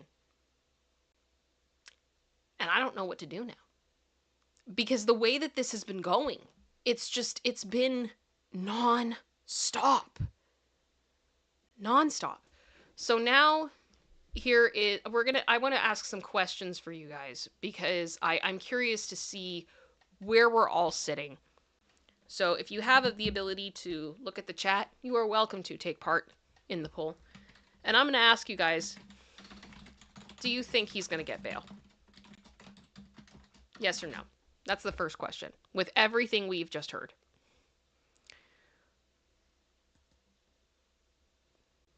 Oh my gosh. Sorry. Okay. Today is a day. I just saw something else, guys. Today is a day. Oh, today is a day. It's a day. I do also want to say thank you very much to Jean Rick that just sent me a PayPal. That is so kind of you, saying happy holidays. Thank you very much. It's weird. We are really getting into Christmas stuff. I know the state still has your Thanksgiving. Our Thanksgiving is in October. So we're like fully into Christmas mode now. But I'm sure you guys will all be joining us shortly. Thank you very much for that. And also thank you to Jean Rick for the super sticker, the one up you sent. That's very kind of you. I so appreciate that. And then Gia, welcome to the Space Angels. That's amazing. So right now I'm seeing that we have 22 new members. Yeah. That's awesome. Thank you guys so much. Welcome to all of the new Space Angels. When you become a Space Angel, you get access to the really cool emojis as well as bonus content that is only available to angels. And for example, I communicate with you guys through the community tab more and ask you guys questions. Like today I asked if you guys wanted me to read through all of these documents, and the overwhelming answer was yes. And it was like 97%. Yeah, so that was a big part of why we did the show today the way that we did. So, yeah. Okay, so I am seeing with the votes, and I'm going to wait till we get quorum, as I put it. I like to make sure we have like a third or so of people voting. 7% of you think he's going to get bail, and 93% of you do not. So there we go. There we go. Let me see here. Calvert said 7% said yes to the poll. I have questions. The problem is, though, right now I'm kind of on the fence. Because if the prosecution isn't doing things the way they should be, and they're sabotaging his case from within the prison, right? They're violating his attorney-client privilege. That's a problem. I'm not happy about it. My thing is that, and I know some people were saying it in the chat as well, when they're saying about they were looking at his stuff in his cell, in the initial document, it said it was a nationwide search. So it wasn't targeted for him. They searched everyone. And to my understanding, that's something that happens quite frequently within the prison system. I mean, I think it would have to. Yeah. Right? Especially, and I would say a place like MDC where there's so much reported, violence within the prison. Yeah. That could be very, very important. So I'm not a legal person whatsoever, but I wonder, based on all of the other stuff that was written in that rebuttal, for the defense team to come back and only really say that. They didn't address all the other things they said that Diddy's been doing that is illegal. Is this a deflection tactic? Is this a, hey, look over here, don't pay attention to all the other stuff they just put in the filing that he's not doing right? Let's look at this. Yeah. I don't know. I don't know either.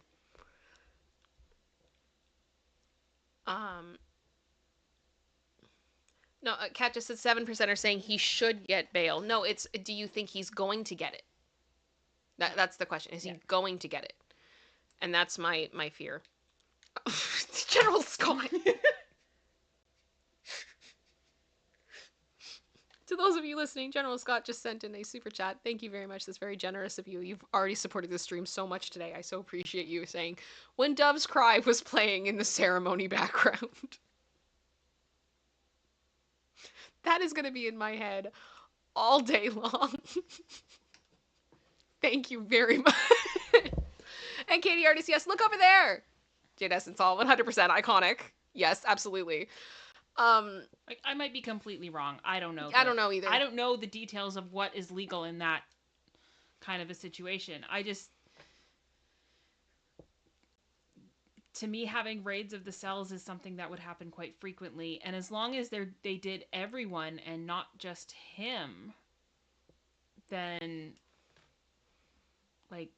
that seems like it's above board. But maybe I'm missing something. Yeah, I don't know. And that's the thing. That's why I say, I am not a legal expert. Yeah. I'm not. I've, started covering more pop culture news years ago and got involved with Popcorn during the Johnny Depp trial. And I can tell you, I lost count of how many things I read when it came to the legal system before the trial even began. There was so much that had gone on before that trial started, which I think is why there were so many people that were already very passionate about it before it began. And learned things daily about the way that this worked, because it was an absolute 7-8 week time of complete chaos. And then after that, there's been other celebrity cases I've followed, and I've tried to learn from those as I go. But obviously, I mean, every court is different, right? State by state. In this, and the Southern District of New York it's a beast of its own, right? It's not, and so there's a lot to learn about everything. Mm-hmm. Dreadnought just said, the question is, do you think that authorities would be so careless as to torpedo their own case? I certainly hope not, but I have seen crazier things happen. I mean, if we want to talk about federal prosecutors torpedoing their own case, I ask you to look no further than Alec Baldwin. Yep. That was a day. And that happened in real time. That was insane, watching that all unfold. We went from, within a 2-day period, thinking that he had this, he was going to go to prison, to it's over. It's completely over. And the feds screwed up everything because they hid things and they lied. Right? So it's tough. It's tough.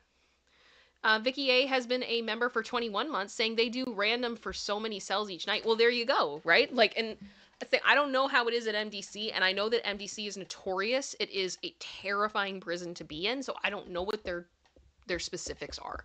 But it wouldn't surprise me. It would not surprise me in the least. And thank you so much, Heather, for gifting 10 memberships. You are being so generous today. Thank you, guys. What does that bring us to? 32. 32 members. That is amazing.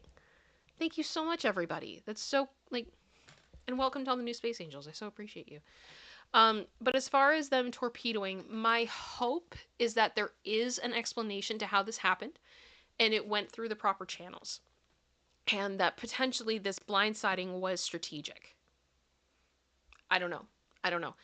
I also feel like something that people don't quite get with this, the grand jury is still meeting. Yeah. Which tells me that there is a very strong possibility that we are going to have a second indictment. My guess is, are they going to do everything in their power to get him bail before that second indictment? Because depending on what is in that indictment, we got a problem. We got a big problem. I mean, stuff like, we talked about Tony Buzbee, right? Buzbee went on the record in that Tubi documentary, shout out to the Tubi documentary, TMZ, that he said that multiple of the people who are alleged that they were aid as minors have spoken to the feds. Is the, many, many cars charge potentially going to include that? Or are there going to be separate charges? Will they be able to find enough to be able to corroborate it, to be able to have charges? I don't know. But this is far from over. And I have the feeling right now we are in this stage of, and again, this is just me. This is not legal analysis by a professional. This is just... We don't have inside information. I don't have any inside information about this at all. But I am seeing this chaos right now within the grand jury of trying to get as much evidence in as possible. They're trying to get a bigger picture. They're getting people to come in. I mean, my goodness, like everything just happened with Courtney Burgess. I don't even know anymore what is going on with that. But I'm just saying that it's like they are cooking. The grand jury is cooking. And I don't know what's coming. But is it possible that whatever could be coming out with the grand jury next, there's no chance he could get bail? So are they trying to get it now? I don't know. But I'm trying to be like, I'm trying to take in all of the information as opposed to being reactive to one thing. If that makes sense. I hope that makes sense. Heather, did you just give another membership? Yep. Oh my gosh. Team Odd. Team Odd. Congratulations, you guys. Thank you. Rando Mando just said if Diddy gets out, he will definitely flee. He's got an exit strategy. Oh, where's he gonna go? That's the other thing I have to say, though. Where is he gonna go? Who knows at this point? Oh crap, my rage was so intense my mic was clipping. I'm sorry. I'm so sorry. Let me see here. Let me turn me down. And like Stephanie asked, could the grand jury be hearing about other celebrities who they might be indicted? Possibly. Yes. Like, we know from everything that's been alleged that this is about more than just him, that he was not the only one involved. So I think that's a possibility. Yeah. I think the other thing for me too, and I want to be very clear that this is my speculation and opinion. And I have no evidence in this, I have no fact in this, but after reading what the prosecution put forward, I am more inclined to think that this is true. I would not be surprised if his kids are indicted. We've already got prosecution now alleging that his son, one of his sons, has been involved in essentially illegal communication with his father to orchestrate a campaign to manipulate a jury. That's now in a document from the prosecution. Am I misinterpreting that, producer sister? I don't think so. Like, this is serious now. And when we talk about that, his one son in particular, Yeet Skirt, or Christian Combs, has a civil suit against him, where he has been accused of SA. There has now been the incident in which the sons all tried to allegedly jump Ray J for things that Ray J said in the media. I am hearing and seeing a trend of illegal activity, intimidation, and all those types of things. I would not be surprised in the least if at least one of his kids is indicted. And after today, if I was the prosecution, I would probably be asking if there was a way that communication between him and his sons could be stopped.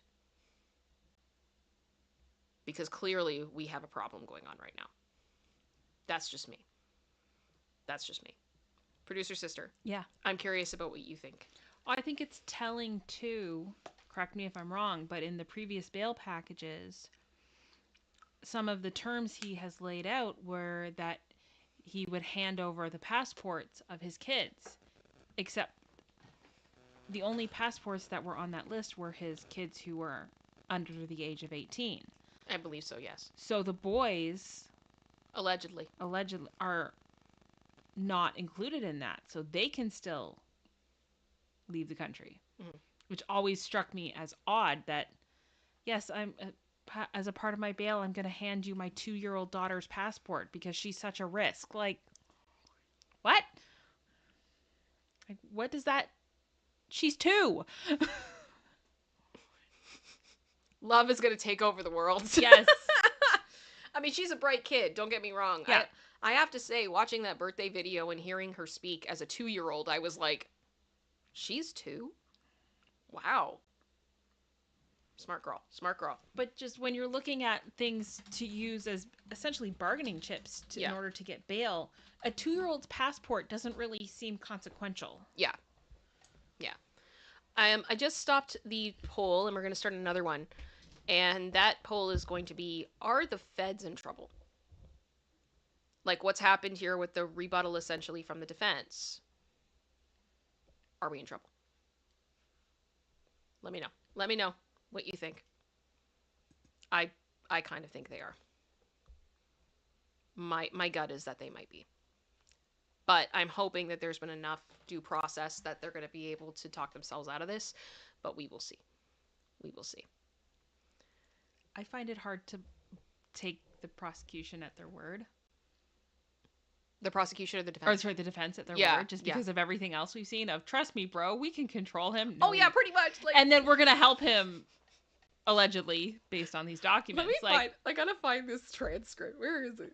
Where is it? So that's why when, like, I'm not as much jumping on the bandwagon that they're in trouble, because I find it hard to take them at their, like, the defense at face value of what they're saying.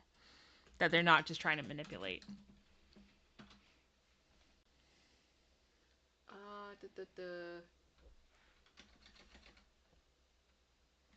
Try to see if I could find it. Which? The lawyer, what they, like, the actual transcript of what they said to the judge about him talking to a grand jury witness. I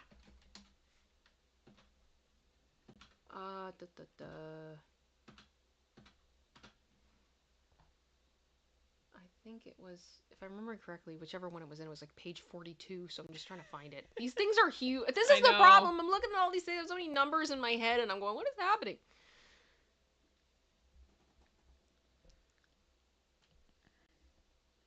I'm not sure if I'm in the right document or not. I just feel like there's so much stuff in that rebuttal from the prosecution that was so bad. Just was bad. Flat out illegal stuff that he was doing, and they didn't even mention any of that in their rebuttal. Like, okay. So this was the conversation.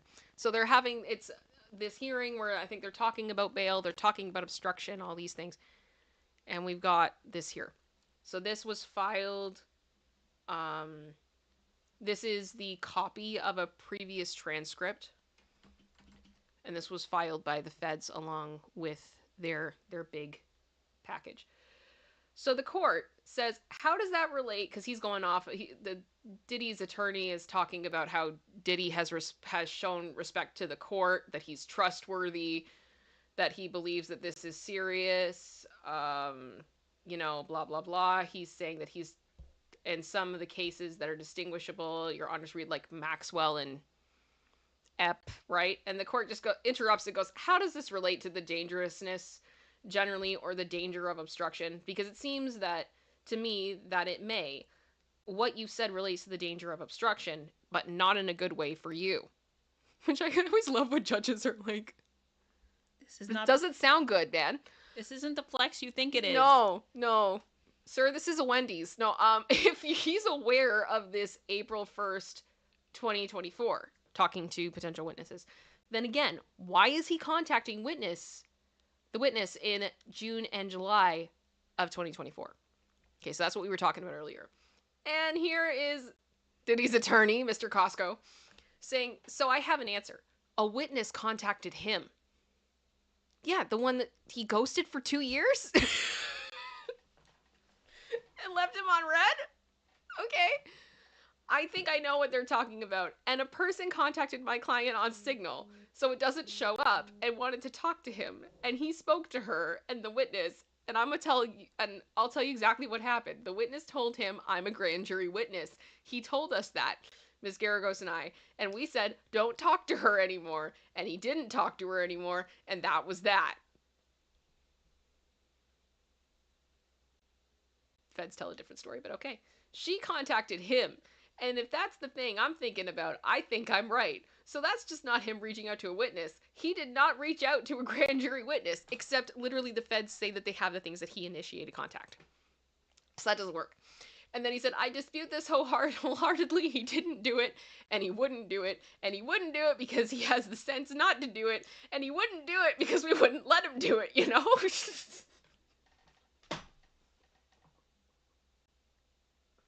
Did he do it? Did he? I don't know. And so he's still talking, and the court just goes, okay, let's get back to, again, this point that you're making. Maybe we should do, like, creative readings of these transcripts.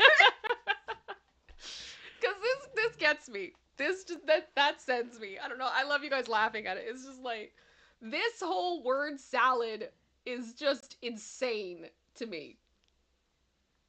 Insane. Oh my goodness.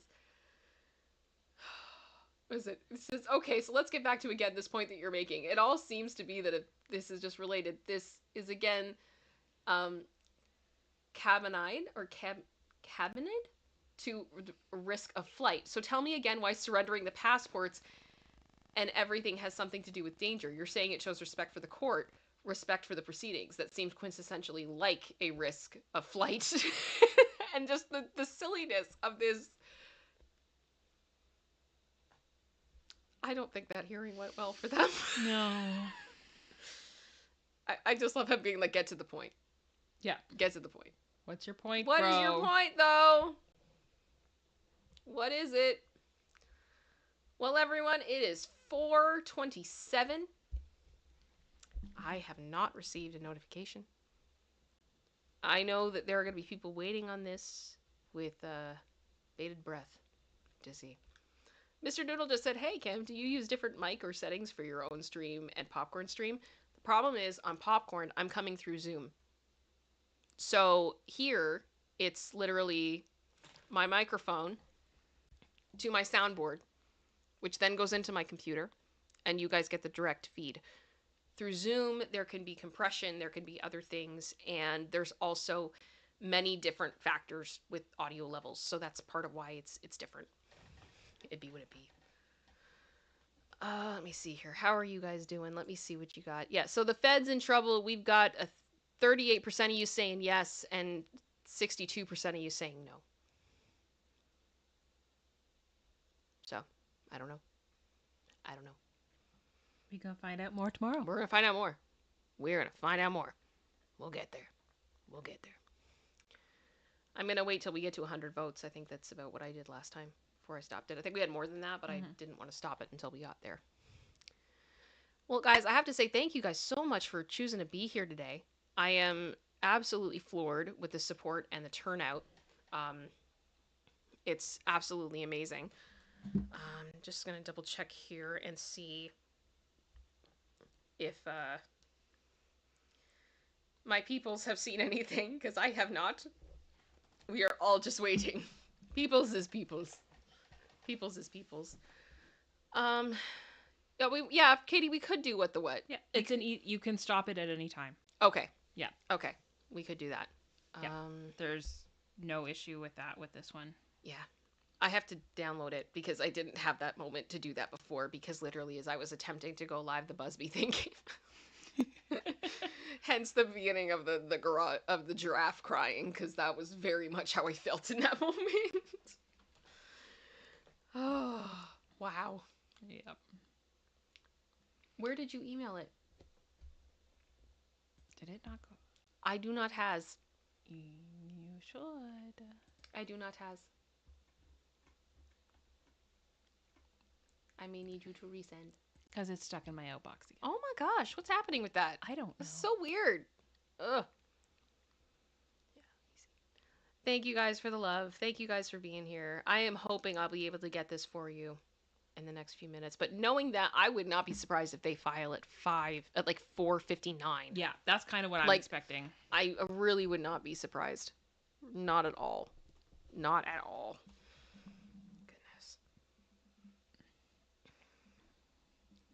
Okay. It's out of my inbox. Thank you. Outbox. Did it come? Is it here? I'm coming. Traveling buddy. There it is. Thank you. Shout out to anyone who knows what that reference is. That's a deep cut. You are a living legend if you know what that's from. Alrighty. Oh, that's perfect for today. Okay, so for those of you that haven't watched my streams very much, we usually have a section in this show called What the What, where we look at something from the internet that is interesting, fun, crazy, all those good things, because we want to make sure we have things that lift our spirits, that make us laugh, or just that feel good, especially when we're looking at all this stuff that's like super depressing and difficult. And so I guess the plan is right now, I am waiting for the docket to update, because we've had judge's orders that it should be updating within the next 29 minutes. And in the meantime, we're going to look at something that isn't as depressing. You guys good with that? I think you guys are. And I say this like to nothing, like I'm waiting for like a yay and this. Yeah, that's dumb. Okay. Do you want to put a banner or a disclosure on the screen so people know we're waiting for the update? I mean, I could try. You guys can all laugh at me trying to figure out how to do it if you want. Let me see what I can do here. We believe in Text. Add source. Disclaimer. Add a new source.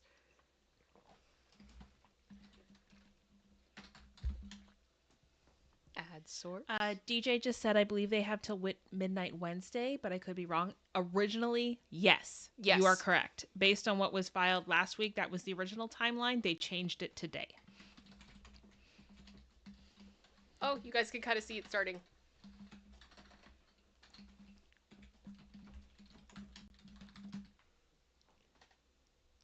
Do.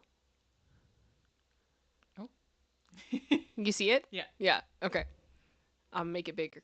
I'm gonna make it bigger. There we go. I don't know if I can, I'm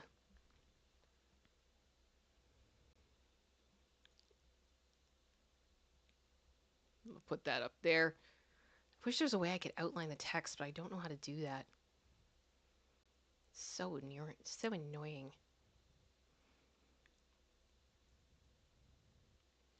Oh, background color. Let me.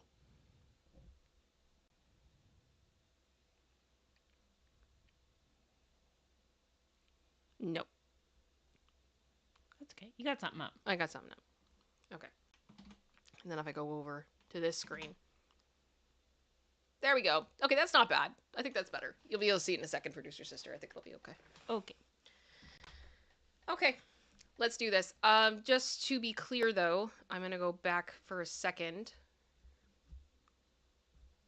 Pull this back up.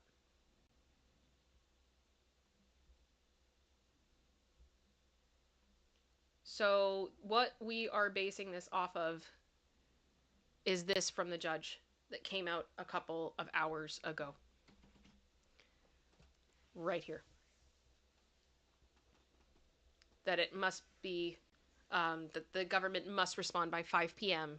today, New York time, which is Eastern Standard Time, which is in 25 minutes from now. So that's why we're waiting. Hope that makes sense.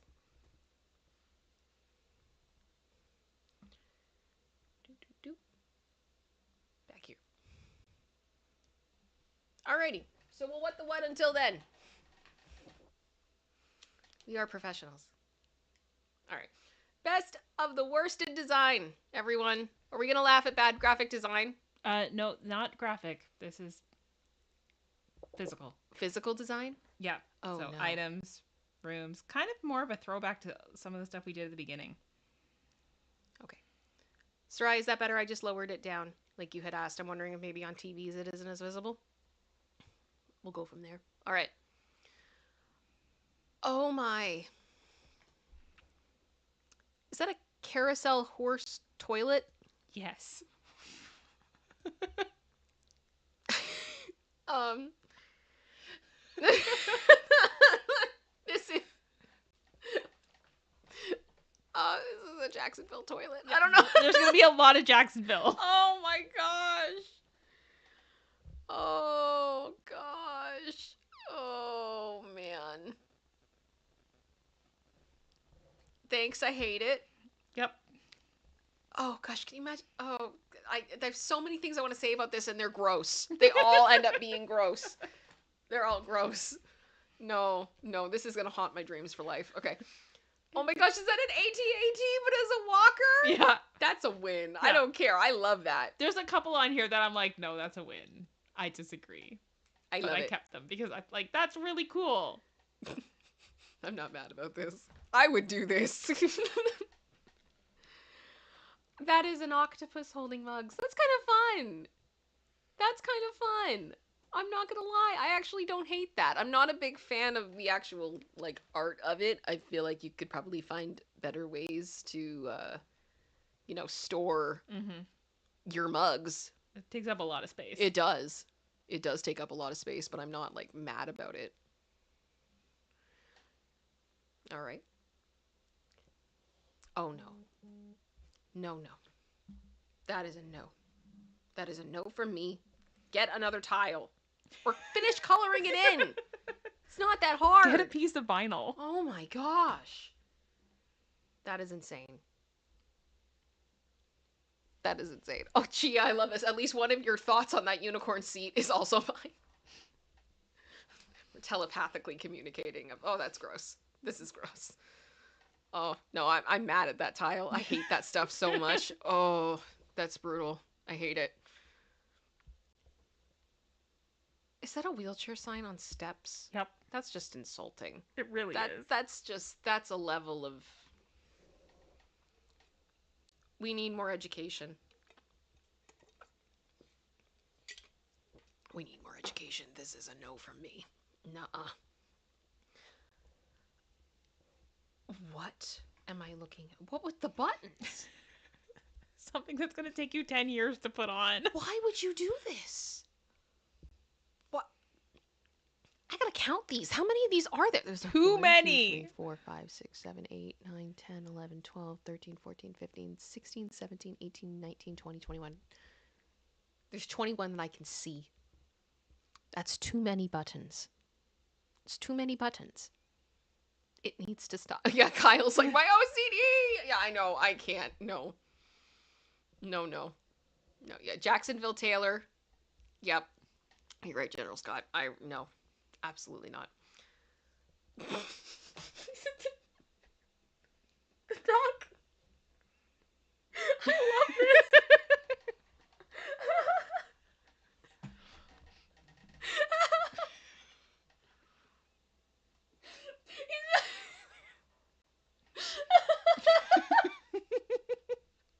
Producer season is amazing. I know. This isn't a fail. This is perfect. I want to do this now. Can we have like a conversation room where we just have like chairs that look like animals? We have one that has like bunny ears. This is amazing. Oh my gosh. Yes, exactly, Jennifer Marie. I must have a duck couch immediately. Exactly. Oh, this is great. That's amazing. Oh, that feeds my soul. Oh gosh, the mural.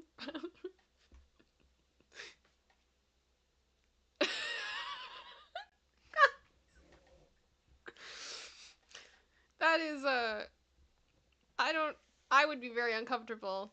I don't know if I could, you know. You can do it. No, I don't like people staring at me. That is uncomfortable. I'm actually very happy sometimes that I do this job in the sense that I don't have people staring at me. I just have a camera because a lot of the time when people stare at me, sometimes I get uncomfortable. I cannot imagine how uncomfortable this is. I think I'd have to close my eyes. Yeah, exactly, Usagi. Stage fright. Stage fright! Yeah, Michelle, you can do it! It's like having Rob Schneider in the bathroom with you yelling at you. Like, oh gosh. No, no, no. The only thing that's worse than that is mirrors. That's Yep. That's it. What happened to this car? I don't know. That It auditioned for the movie and didn't make it. Does anyone know what this is from and why this exists? Because I have questions. I have many of them. How does...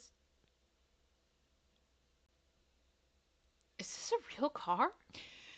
It's like got a wrap on it. Is it like AI? Like what? What? I hate it. I hate it. I hate it. Oh, the pants. Oh my gosh, Katie! Katie! I'm not even gonna wait for you to see it. I'm just gonna do it. It's fashion meets... It's fashion. It's... Excuse me. It's fashion. It is fashion. That is fashion. I feel like that's what you wear when, like, you just walk down the street and go, I live for the applause. Like, you're just feeling yourself. That is bizarre. That is bizarre. I'm waiting to see the chat now catch up because I really want to see you guys. Thank you, Silky said burp. I appreciate it. Yes. That's nuts. Who needs a shirt when you've got really long pants? I mean, it's kind of like a reverse dress. Yeah. Right? Like a dress is kind of a long top. This is just really long pants.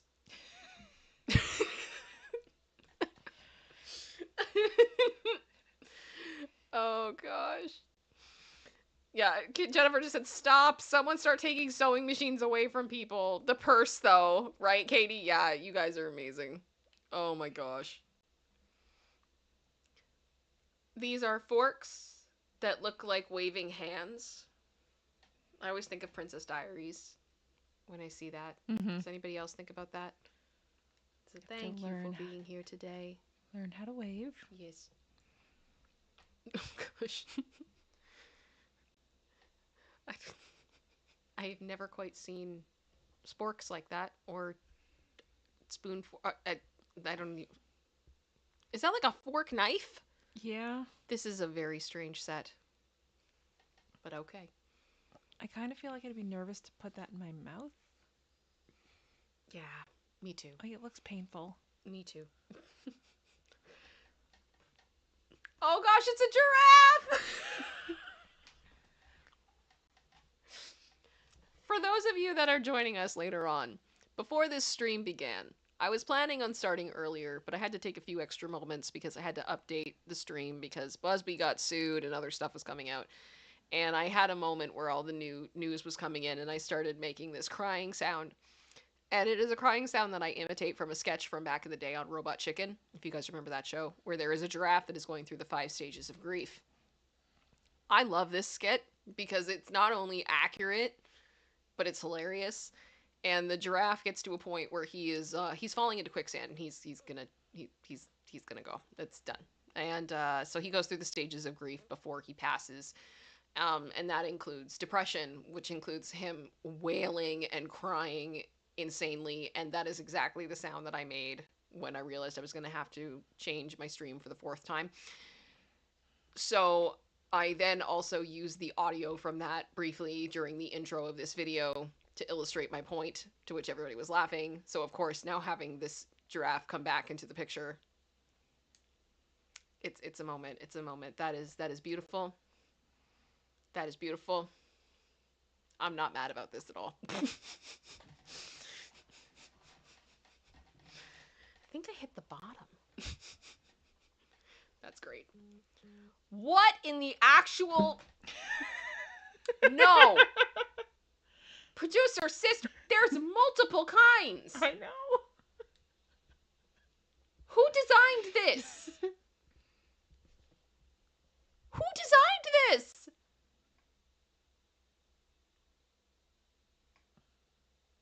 Producer sister, I'm serious. Can you find out who the designer is of this? How? I mean, you take the image and you do reverse image search. Image search? Yeah, I don't know, like, what? That's up there with, like, the Teletubby collection we saw, and the one that was associated with Northwest performing at the Lion King. Like, this is up there. This is up there. I have to do fashion again, guys. We have to do fashion again. I'm sorry. It's fashion meets. It's fashion. It's, excuse me. And for good measure, I feel like anybody that gets these shoes also probably has. Insufficient funds. You ain't got no money. Ooh. Ridiculous. Ridiculous. Ridiculous. I don't want to look at it anymore. Let me know, producer sister, if you see it though. That is a bed. Yep. That kind of is like a little helicopter. No, it's like a little plane. Mm-hmm. A little plane. Like it's like a race car bed, but for water. But it's oh yeah. I feel like the right person would love this. Yeah. I'm not a fan of it, but I think the right person would be. For lack of a better term. I am checking my notifications. I am not seeing anything as of yet, everyone. This is a plane with what looks like a cheetah on the front. That's interesting. It's coming for you. It is coming for us. It's kind of funny. Gia just said, "Can you drive it around the house?" What, like the boat plane, the water plane bed? That's funny. Dr. Rabin chiropractor. I'm not mad about this. That's actually kind of fun. That's fun. The mailbox being the spine, and the vertebrae. Not mad. Not mad. Dr. Rabin sounds fun. Dr. Rabin sounds fun. Are you seeing anything, producer sister? A lot of like other sites reposting it, but trying to find. Okay. If it's gonna be too much, don't worry about it. I don't want you to stress about it. I just was hoping if it was like a quick Google, we could be like, oh, it's these people. Yeah, it's not coming up as a quick Google. Okay, then don't worry about it. I was wondering, honestly, like, is this a Balenciaga special or something? Because I feel like that's something they would do. That is a pig train car? Trolley? Mm-hmm. Bus? I don't want to ride the train. I don't want to ride the pig car. I don't want to go in the pig car. Does anybody else not want to go in the pig car? I don't want to go in the pig car. I'm gonna ask that question. Would you ride in the pig car?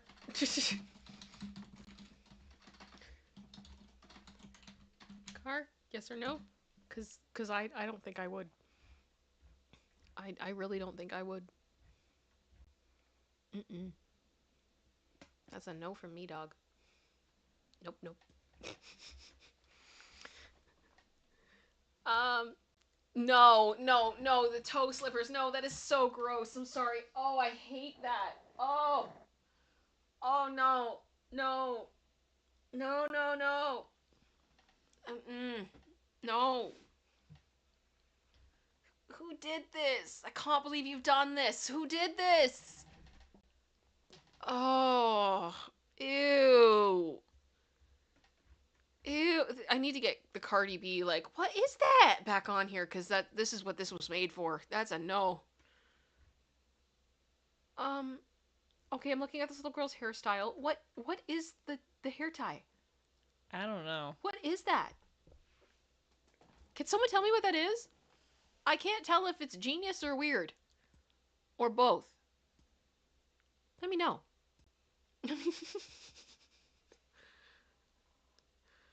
Oh gosh. A turkey leg? It's a turkey leg? Yeah, kind of looks like it. Ew. No thanks. Oh gosh. It's oh gosh, no.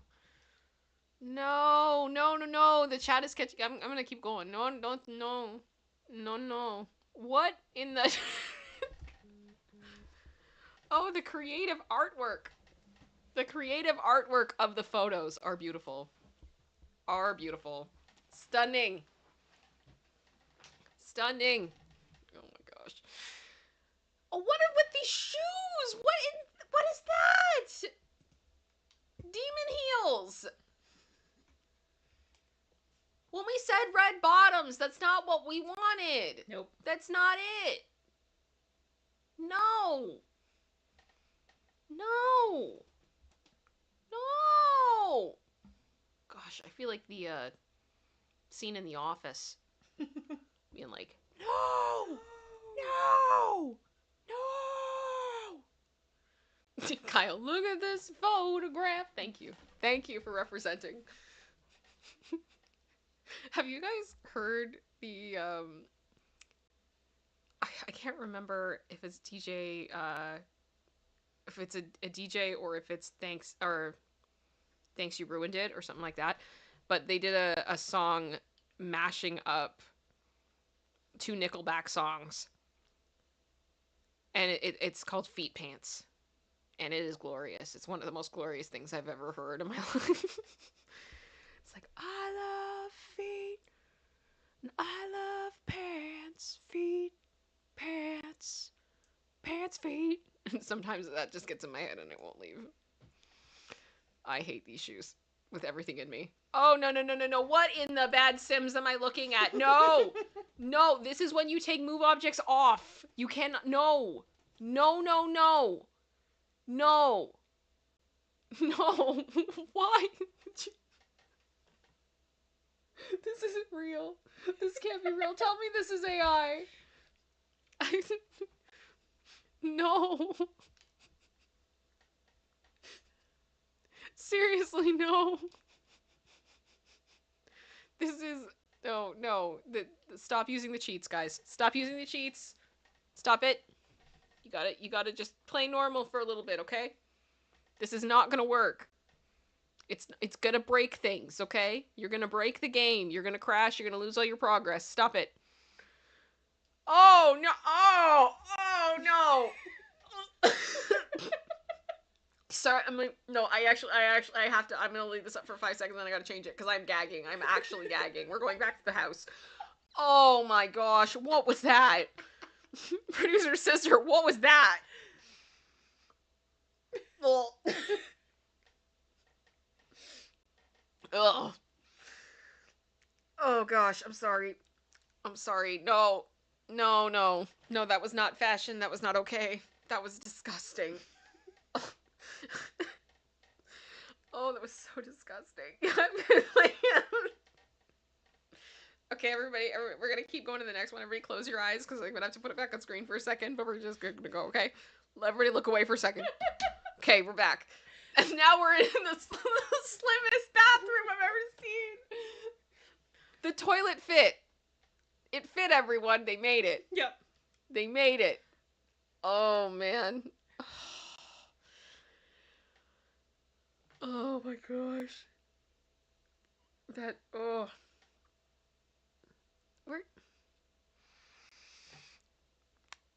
I can't feel like that would be a very comfortable experience. But, I mean, whatever you've got to do to make sure you have that, this building includes X amount of bathrooms to raise the value. Okay. Okay. Heather's just like fear. Thank you, Heather.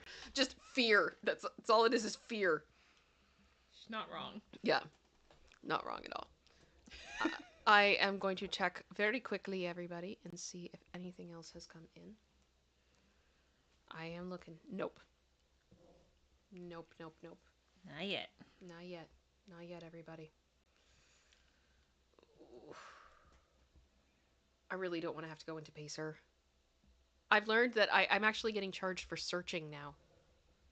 Like, you don't even download anything. You just, like, it's like the clock just starts going and they start charging you. So I don't want to, like, go into the wrong place and then have nothing come and then bleh. It's gotta come.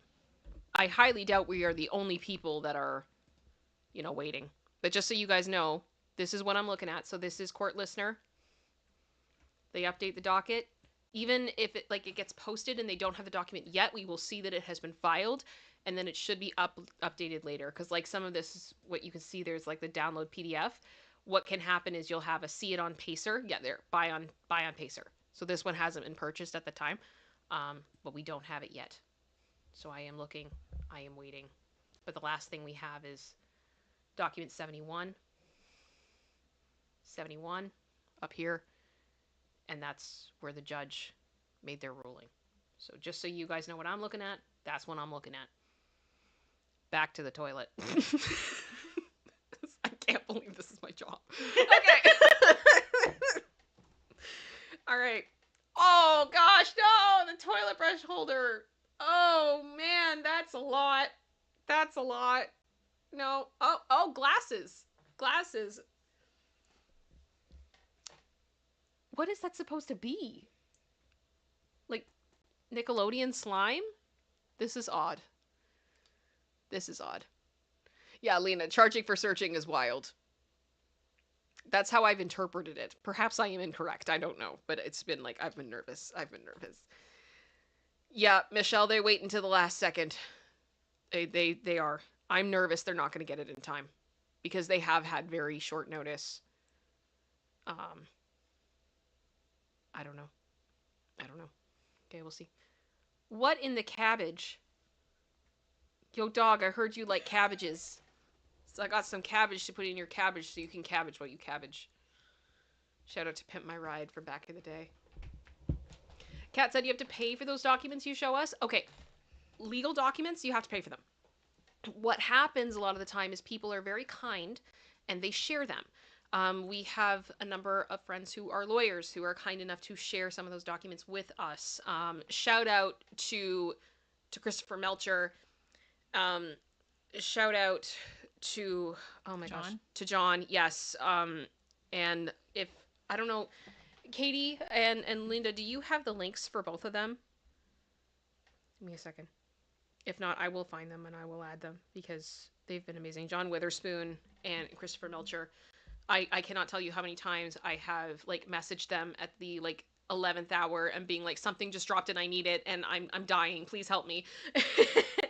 And they've been great. So they can help out. And then there are places like Court Listener where people, I believe they donate and then these documents get purchased and then they share them because they are very large cases that have many people that are interested in doing them. There was documents to do with the Johnny Depp case that I believe people crowdfunded to be able to get. Because pages are like 10 cents each, but when you're dealing with huge documents, it can get expensive very, very quickly. So yeah, that's kind of what's up with that. But then there are some counties and some courts where they don't charge for them. The Superior Court of New York, for whatever reason, I think we've been able to go in and get for free, and we haven't been charged. Yeah. The civil BJ as well. Yeah, Allie, exactly. BJ does it too. Like,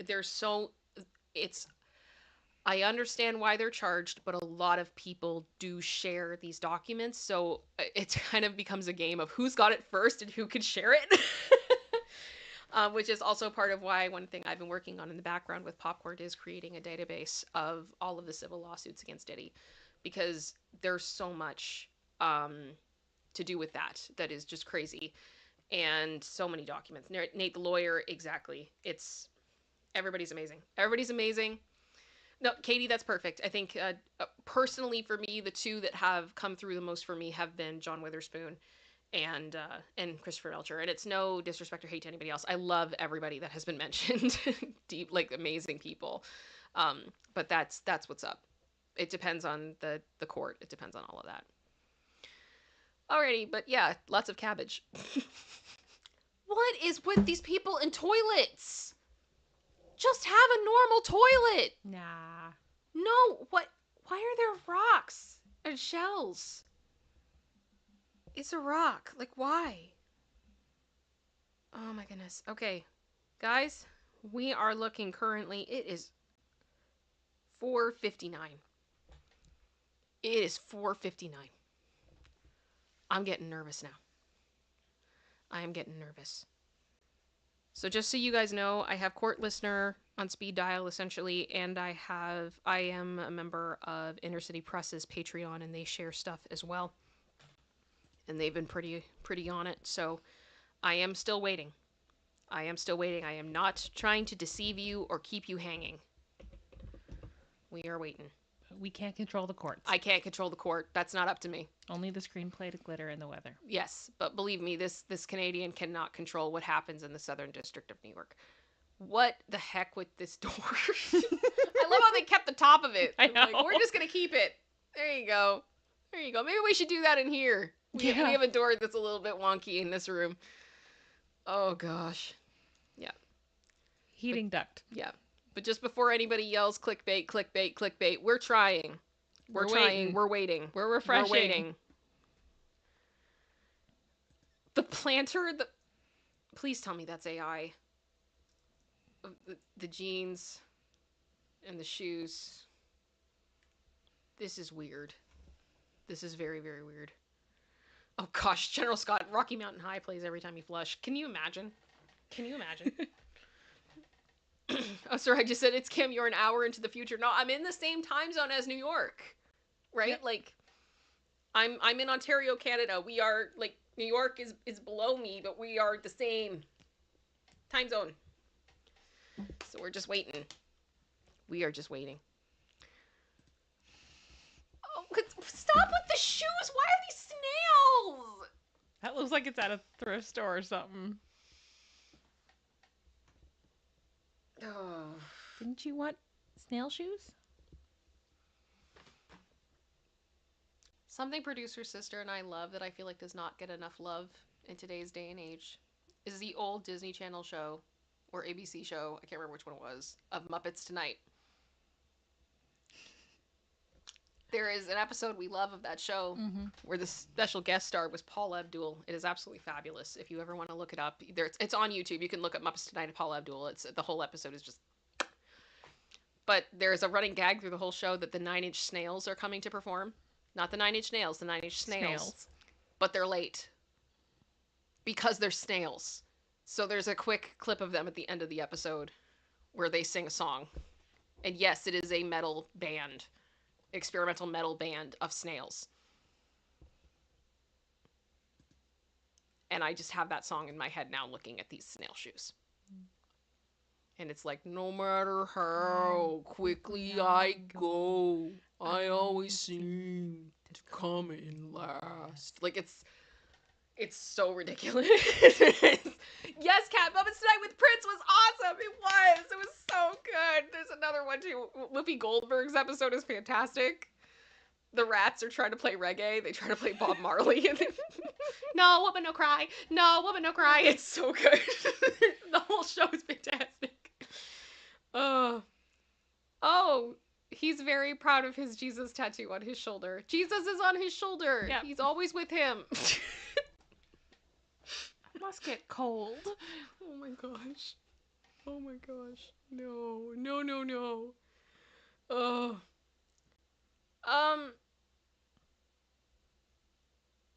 Guys, I don't know what I'm looking at. Is that like an accessibility headband thing? Earmuffs? They put an ear in the thing and then... I can't tell if I laugh at this if it's insensitive. It's always a great place Does to that be. make sense? I'm like, is this wrong? Is it wrong of me to laugh? I don't know. I don't know. I don't know. Okay, I'm gonna reload again and see in case my notifications aren't working properly. Oh my gosh. I am legitimately nervous right now. I am scared right now. Oh my gosh. Oh, y'all are late. Y'all are late.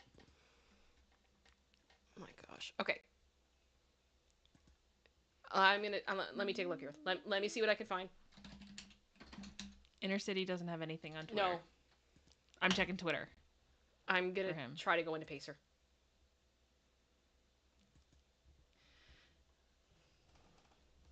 The joys of waiting for stuff live. Why is my login stuff not saved? Gosh, let me go to my other account. Crap. I'm sorry, this is riveting live stream. This is fantastic coverage. This is up there when, like, oh, what's his name? I'm so tired, I'm not remembering. Oh, I know who you're talking about, but I don't know his name.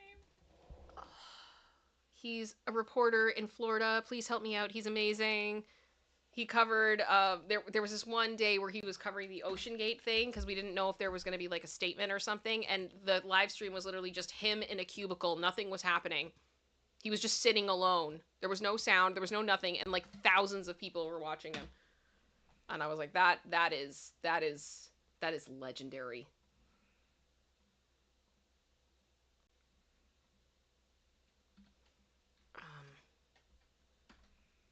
Okay. I think it's that. And I need to go down New York, Southern District. JB. Yes, hey JB. Okay, give me one moment, guys. I'm so sorry. There's like a whole process to get in here that is really annoying.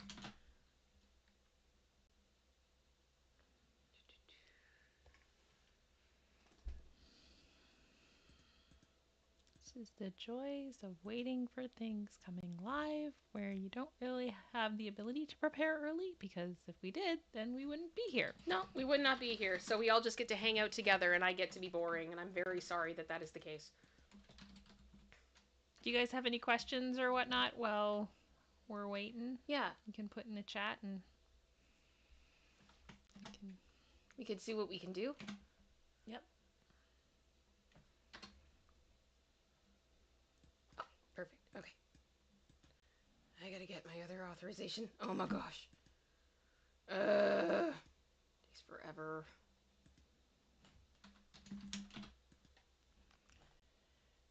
Katie said we need Jeopardy music. Pretty much. You know what I need? I need like a Who is the Hottest Guy music in the background. Who is the hottest guy? And Pacer is so slow. It's not like it instantaneous. Like, we'll send you a code instantaneously. It's like, well, it might come in 15 minutes. If it doesn't, you need to call us. And then we're going to put you on hold for like 30 minutes.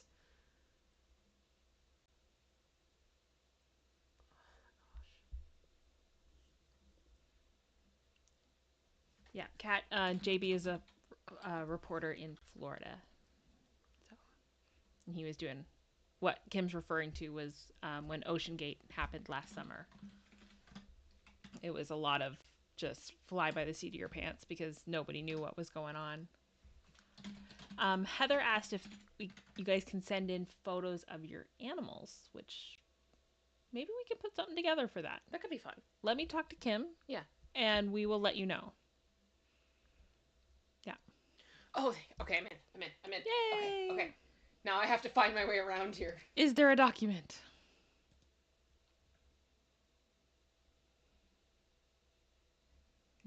It is so scary in here, guys.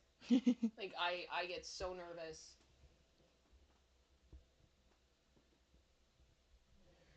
Sweet. Okay. Look up my case number. I know the case number. It is on Court Listener.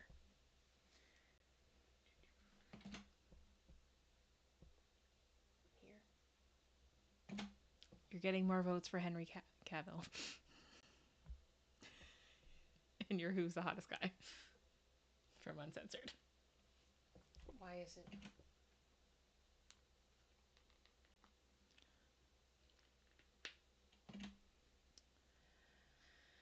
Oh boy. Why is it coming up?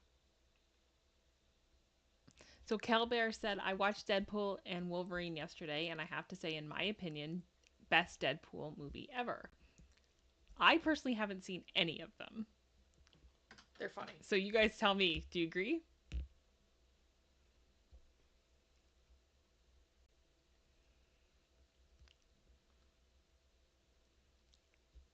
Because I know there's, how many are there? 3 now?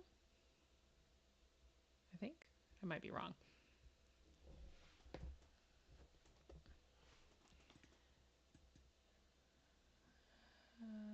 Inner City Press posted. There is nothing here yet. I say Inner City Press just posted, but it's not about that case. Yep. So literally for me to search that and check it, I was charged $1. Just so you guys know. I don't know. I'm not like, I'm good. I'm good. We got this. But I'm just saying, I can tell you right now, looking at Pacer, nothing has been filed at this time. Yeah. Which means it is 5 after, or it is 10 after 5, and we do not have a filing from the prosecution.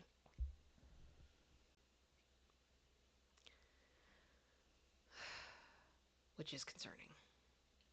Can they file an extension? I mean, but that normally would be a filing in itself. Yeah. And I know people are asking what happens if it's late. No idea. I have no idea. No idea at all.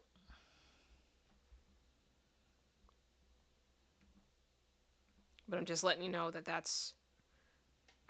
that is where we are at. I have done everything in my power to see if there's anything else going on. Like, okay, here's my limited knowledge of this stuff. I think I go to like trade deadline days for sports, and like if the deadline's at 4, it usually takes another half an hour before everything actually filters out and gets posted. So I don't know how long it takes between the time like the court receives it for them to then put it up on Pacer. What does that delay look like? I don't know. Yeah, but I don't want to just sit here and reload. Every 10 seconds, it's $1. You know what I mean? Like, it's like, this is a bit much. So, it is what it is right now. How long do you guys want me to wait? Would be my question. Because I know we've been going for almost 3 hours at this point, and I know some of you guys have been with me since the beginning, and I don't want to, like, bore you guys to death. Do you want to finish the What the What? And if it's not up by then? Okay, how much more is left in the What the What? We're over halfway. Okay. You guys down with that? Okay. I love Usagi just said maybe they're loading a long doc. Your guess is as good as mine. It is as good as mine. Yeah. Okay. Let me go back over here. Get you back up. Present. Okay. Hi, Take-All! Good to see you. Thank you for 15 months of support, my friend. It is good to see you. Good to see you. Okay, so let's do the What the What.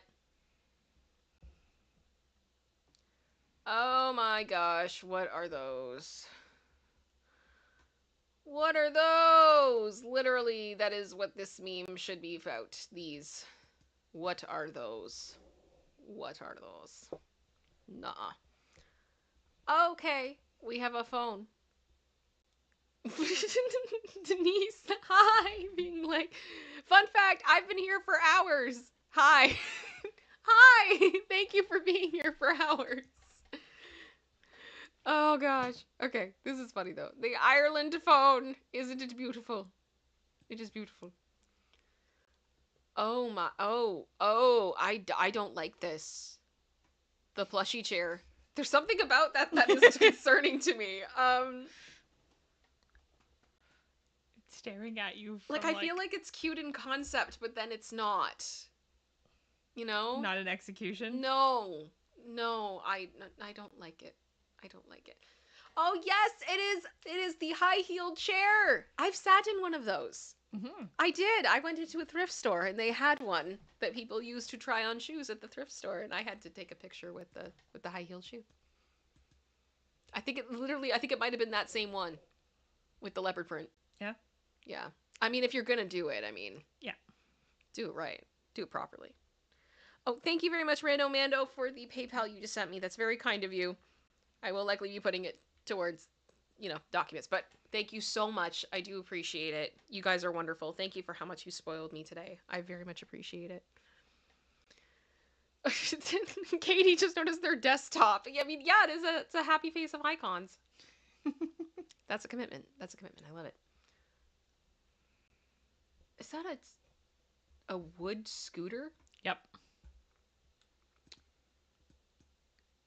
I really wonder how that would screw up the balancing. All of the choices. All of the choices. So many of them. I can't. Okay. No. Oh my gosh, this is. I'm going back to the scooter. Ah! I am traumatized. I am traumatized. What was that? Producer sister, why? To get that reaction. Why? Okay, so straight up, the next slide, for those of you that did not see it, they look like fingernails, but they're teeth. I don't like that. This is trauma. And then the next one after that was like a hook for like store shelves, and the two hooks went through like this image of a child's eye sockets. These are disturbing. Okay, so here's literally what I'm gonna do. I am not gonna look at this. You've been warned. We're gonna go to the teeth. Okay, so teeth. 1, 2, 3, 4, 5. Face. 1, 2, 3, 4, 5. And now I'm praying the next one is not as traumatizing. Oh, it's horrible, but it's not traumatizing. Okay. I can breathe again. Oh, that was nightmare fuel. No. Rando man just said I used to be a nail tech, and that's not okay. Legit. Yeah, no. I warned everyone the best I could. I told you, I don't know what's coming, guys. I don't know what's coming. I have no idea. But yeah, this sync is creative.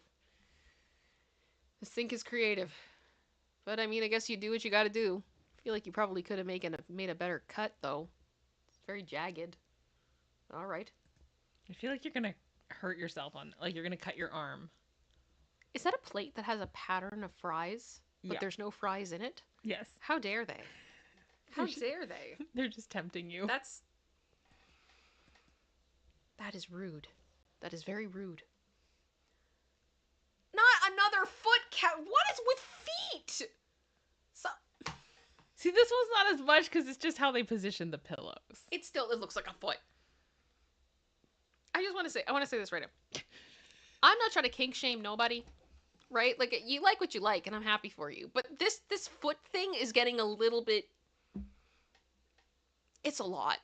That's all I'm saying. It's a lot. It's really a lot.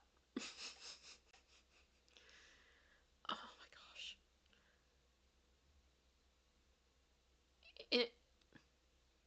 Interesting setup. But why? Yeah. But why? Why is it a laptop chair? Is it actually a chair you sit on, or does it still functional? I can't tell. I have questions. How does this... Producer sister, do you think this works? Or is it just... I doubt it. Yeah. Just ever wanted to sit on a laptop. This is weird. Mostly because of... Unless they strung the cord from the base to the monitor through the metal. Like, there's no wire. So unless they did that... This is weird.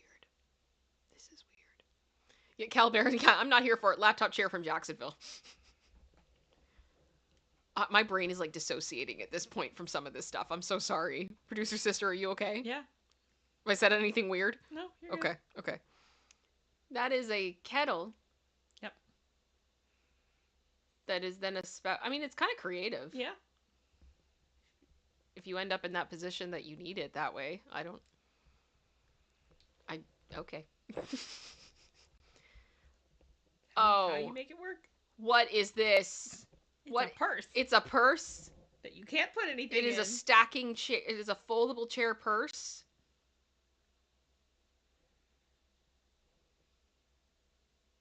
I mean, you can't... You can't put your phone in that. You can't put anything in that. You can't sit on it. I'm confuzzled. I'm so confused. Is anyone else confused? I am confused. I'm very, very confused. Confusion. Oh, not the nails again with the shrimp. Please stop. No, I'm gonna let that up for a few seconds and let you guys just react. I can't. Guys, like, how do you do anything? Yeah, that's the thing I don't How do you understand. do anything with shrimp hanging off of your nail? How do you do up a button? How do you do anything? Yeah, thank you, Katie. Thank you for saying what I didn't want to say. I appreciate that. Oh no. No. Okay, those are shoes that have teeth. What is the rope? I don't, something to trip on? I no. Mm-mm. Mm-mm. No. I hate this. I hate everything about this. I hate everything about this in its entirety. That is a candle ring. Yes. Don't move your hand too fast. You're going to have wax all over you. I know some people enjoy living life on the edge. This should not be the edge. This should not be happening. This should not be happening. I refuse. I refuse. I'm sorry.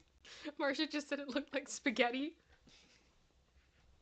What was the line for the Frog Prince? Oh, like, gosh. all the servants are busy getting the spaghetti, you know, for the bath. So, like, 20... Oh, I can't. The chair. That is a cursed image if I have ever seen one. That is every level of cursed. I'm gonna give you guys a minute with it, and then I'm gonna keep going. I don't wanna see it anymore. I don't. Oh gosh. Oh no. Oh, two urinals super close. You know, for people that, you know, really want to be close together. I never understood that. I've heard from gentlemen that it's very weird when you are in a bathroom and there's like a wall of urinals and some guy decides to come up right beside you when you could like go anywhere. I can't imagine how awkward that is. I have not been in that position, but bleh. Bleh. Oh! Well, the fence around the statue, that's a choice. Mm-hmm. It preserves it. It does. It protects it, I guess. I don't know. It's beautiful. Oh, stop it! The fingernail earring? I swear, like people, the obsession with fingernails and feet and toenails, and stop. Just stop. Stop. No. No. Chairs, the Xbox 360s. That's fantastic. So this is what I want. I want this and like the duck chair. I don't want no like, you know, acrylic nail as an earring. Absolutely not. Jennifer, exactly. Another decision that was certainly made. 100%. And what am I supposed to get you for Christmas? I was going to do the nail. Get me a gift card. Just give me a gift card. You know, gift certificate to therapy. How about that? If we do that. Because I'm going to need it. Oh my gosh. This is brutal. Absolutely brutal. Oh, it's a little, you know, side hat thing of pasta. It's so beautiful. It's stylish. It's fashion. That is fashion. That is fashion. That's fashion. Oh, we have more nails. Guys, stop with the nails. Producer sister. Why are there so many nails? I don't know. Why are you doing this to me? There was a lot in this article. Were there more that you cut? Yep. Oh, guys, like, stop. Why? No. And that's it. There should be nothing growing on your nails. No fungus. No, nothing. This was disturbing, but fun. I'm gonna end back on this one. This is what I'm about. I want the duck chair. The duck chair forever. The duck chair is where I want to be. I love the duck chair. Thank you, duck chair. You have made me very happy today, in a day where I have been very nervous, and it's been very frustrating. But the duck chair has been here for all of us, and I thank you for your service, Sir Duck.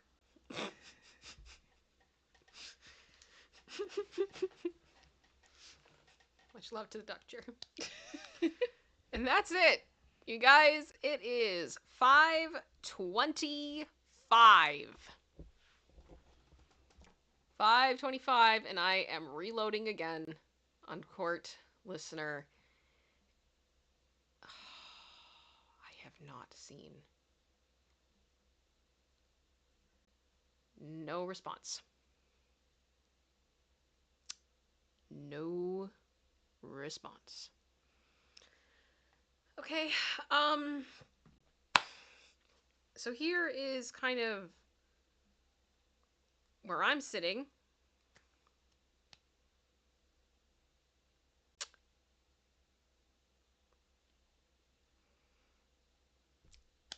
We can stop the stream, and I probably need to because I'm a human being and I have human things I need to do.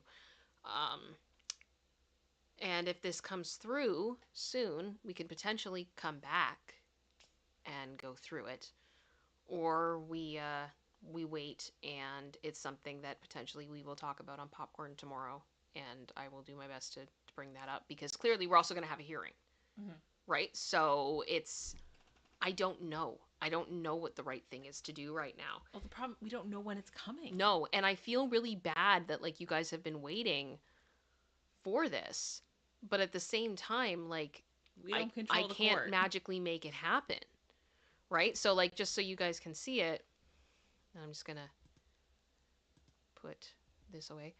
There it is. So I'm just gonna reload the page again, and I just did. Nope. We are still document 71. We are waiting for 72. We are waiting for 72. My goodness. So, let it be known, there was no clickbaitiness of this. We patiently awaited. That was never our intention. Nope. Nope. We patiently awaited, and this is what's up. That's all we got. So, that's where we are. That is where we are. I do want to say, guys, thank you so much for your support today, watching this stream. You know, we've waited for about a half hour past the deadline, and we're doing the best we can. So, I am going to wind down the stream because I need to go eat something. And, oh, King Bob said, I guess that cost you another $1. No, I went through, I went through Court Listener. That one is free. And you guys are all, let me grab the link for that, actually. So if you guys, if you really want to follow it as well, you can. This is it. This is Court Listener. I just put it in the chat. And this is the docket that holds United States versus Combs. And there is a way that you can set up alerts to actually go to your, I can actually put it on screen here. Give me a second. So at the top of it here, you got Get Alerts. And then View on Pacer. So it'll take you there if you have a Pacer account, if you want. Or you can get alerts this way. And it's got a lot of stuff of like, who are the parties? Who do we've got here? And then the docket entries. And this is all of it. And that's where we are. So, Katie just said you can eat after What the What. I have to try. I have to try. And in all honesty, like, producer sister cooked today, so I'm always interested in eating when producer sister cooks because she's incredible. So, I gotta go finish. Yeah. Alrighty. I'm gonna roll the outro. Guys, thank you so much for hanging out with me for 3 hours. Much love to you guys. You are amazing. And I will keep you guys posted if I see anything come out. And we go. We would go. Yes, Dreadnought, we would be waiting for this document 72. We're waiting for document 72. I am not going to have shrimp with pasta, Melly, I promise I will not. All right, I'm gonna roll the outro. Thank you guys so much for being here today. Much love to all of you. Thank you for the support.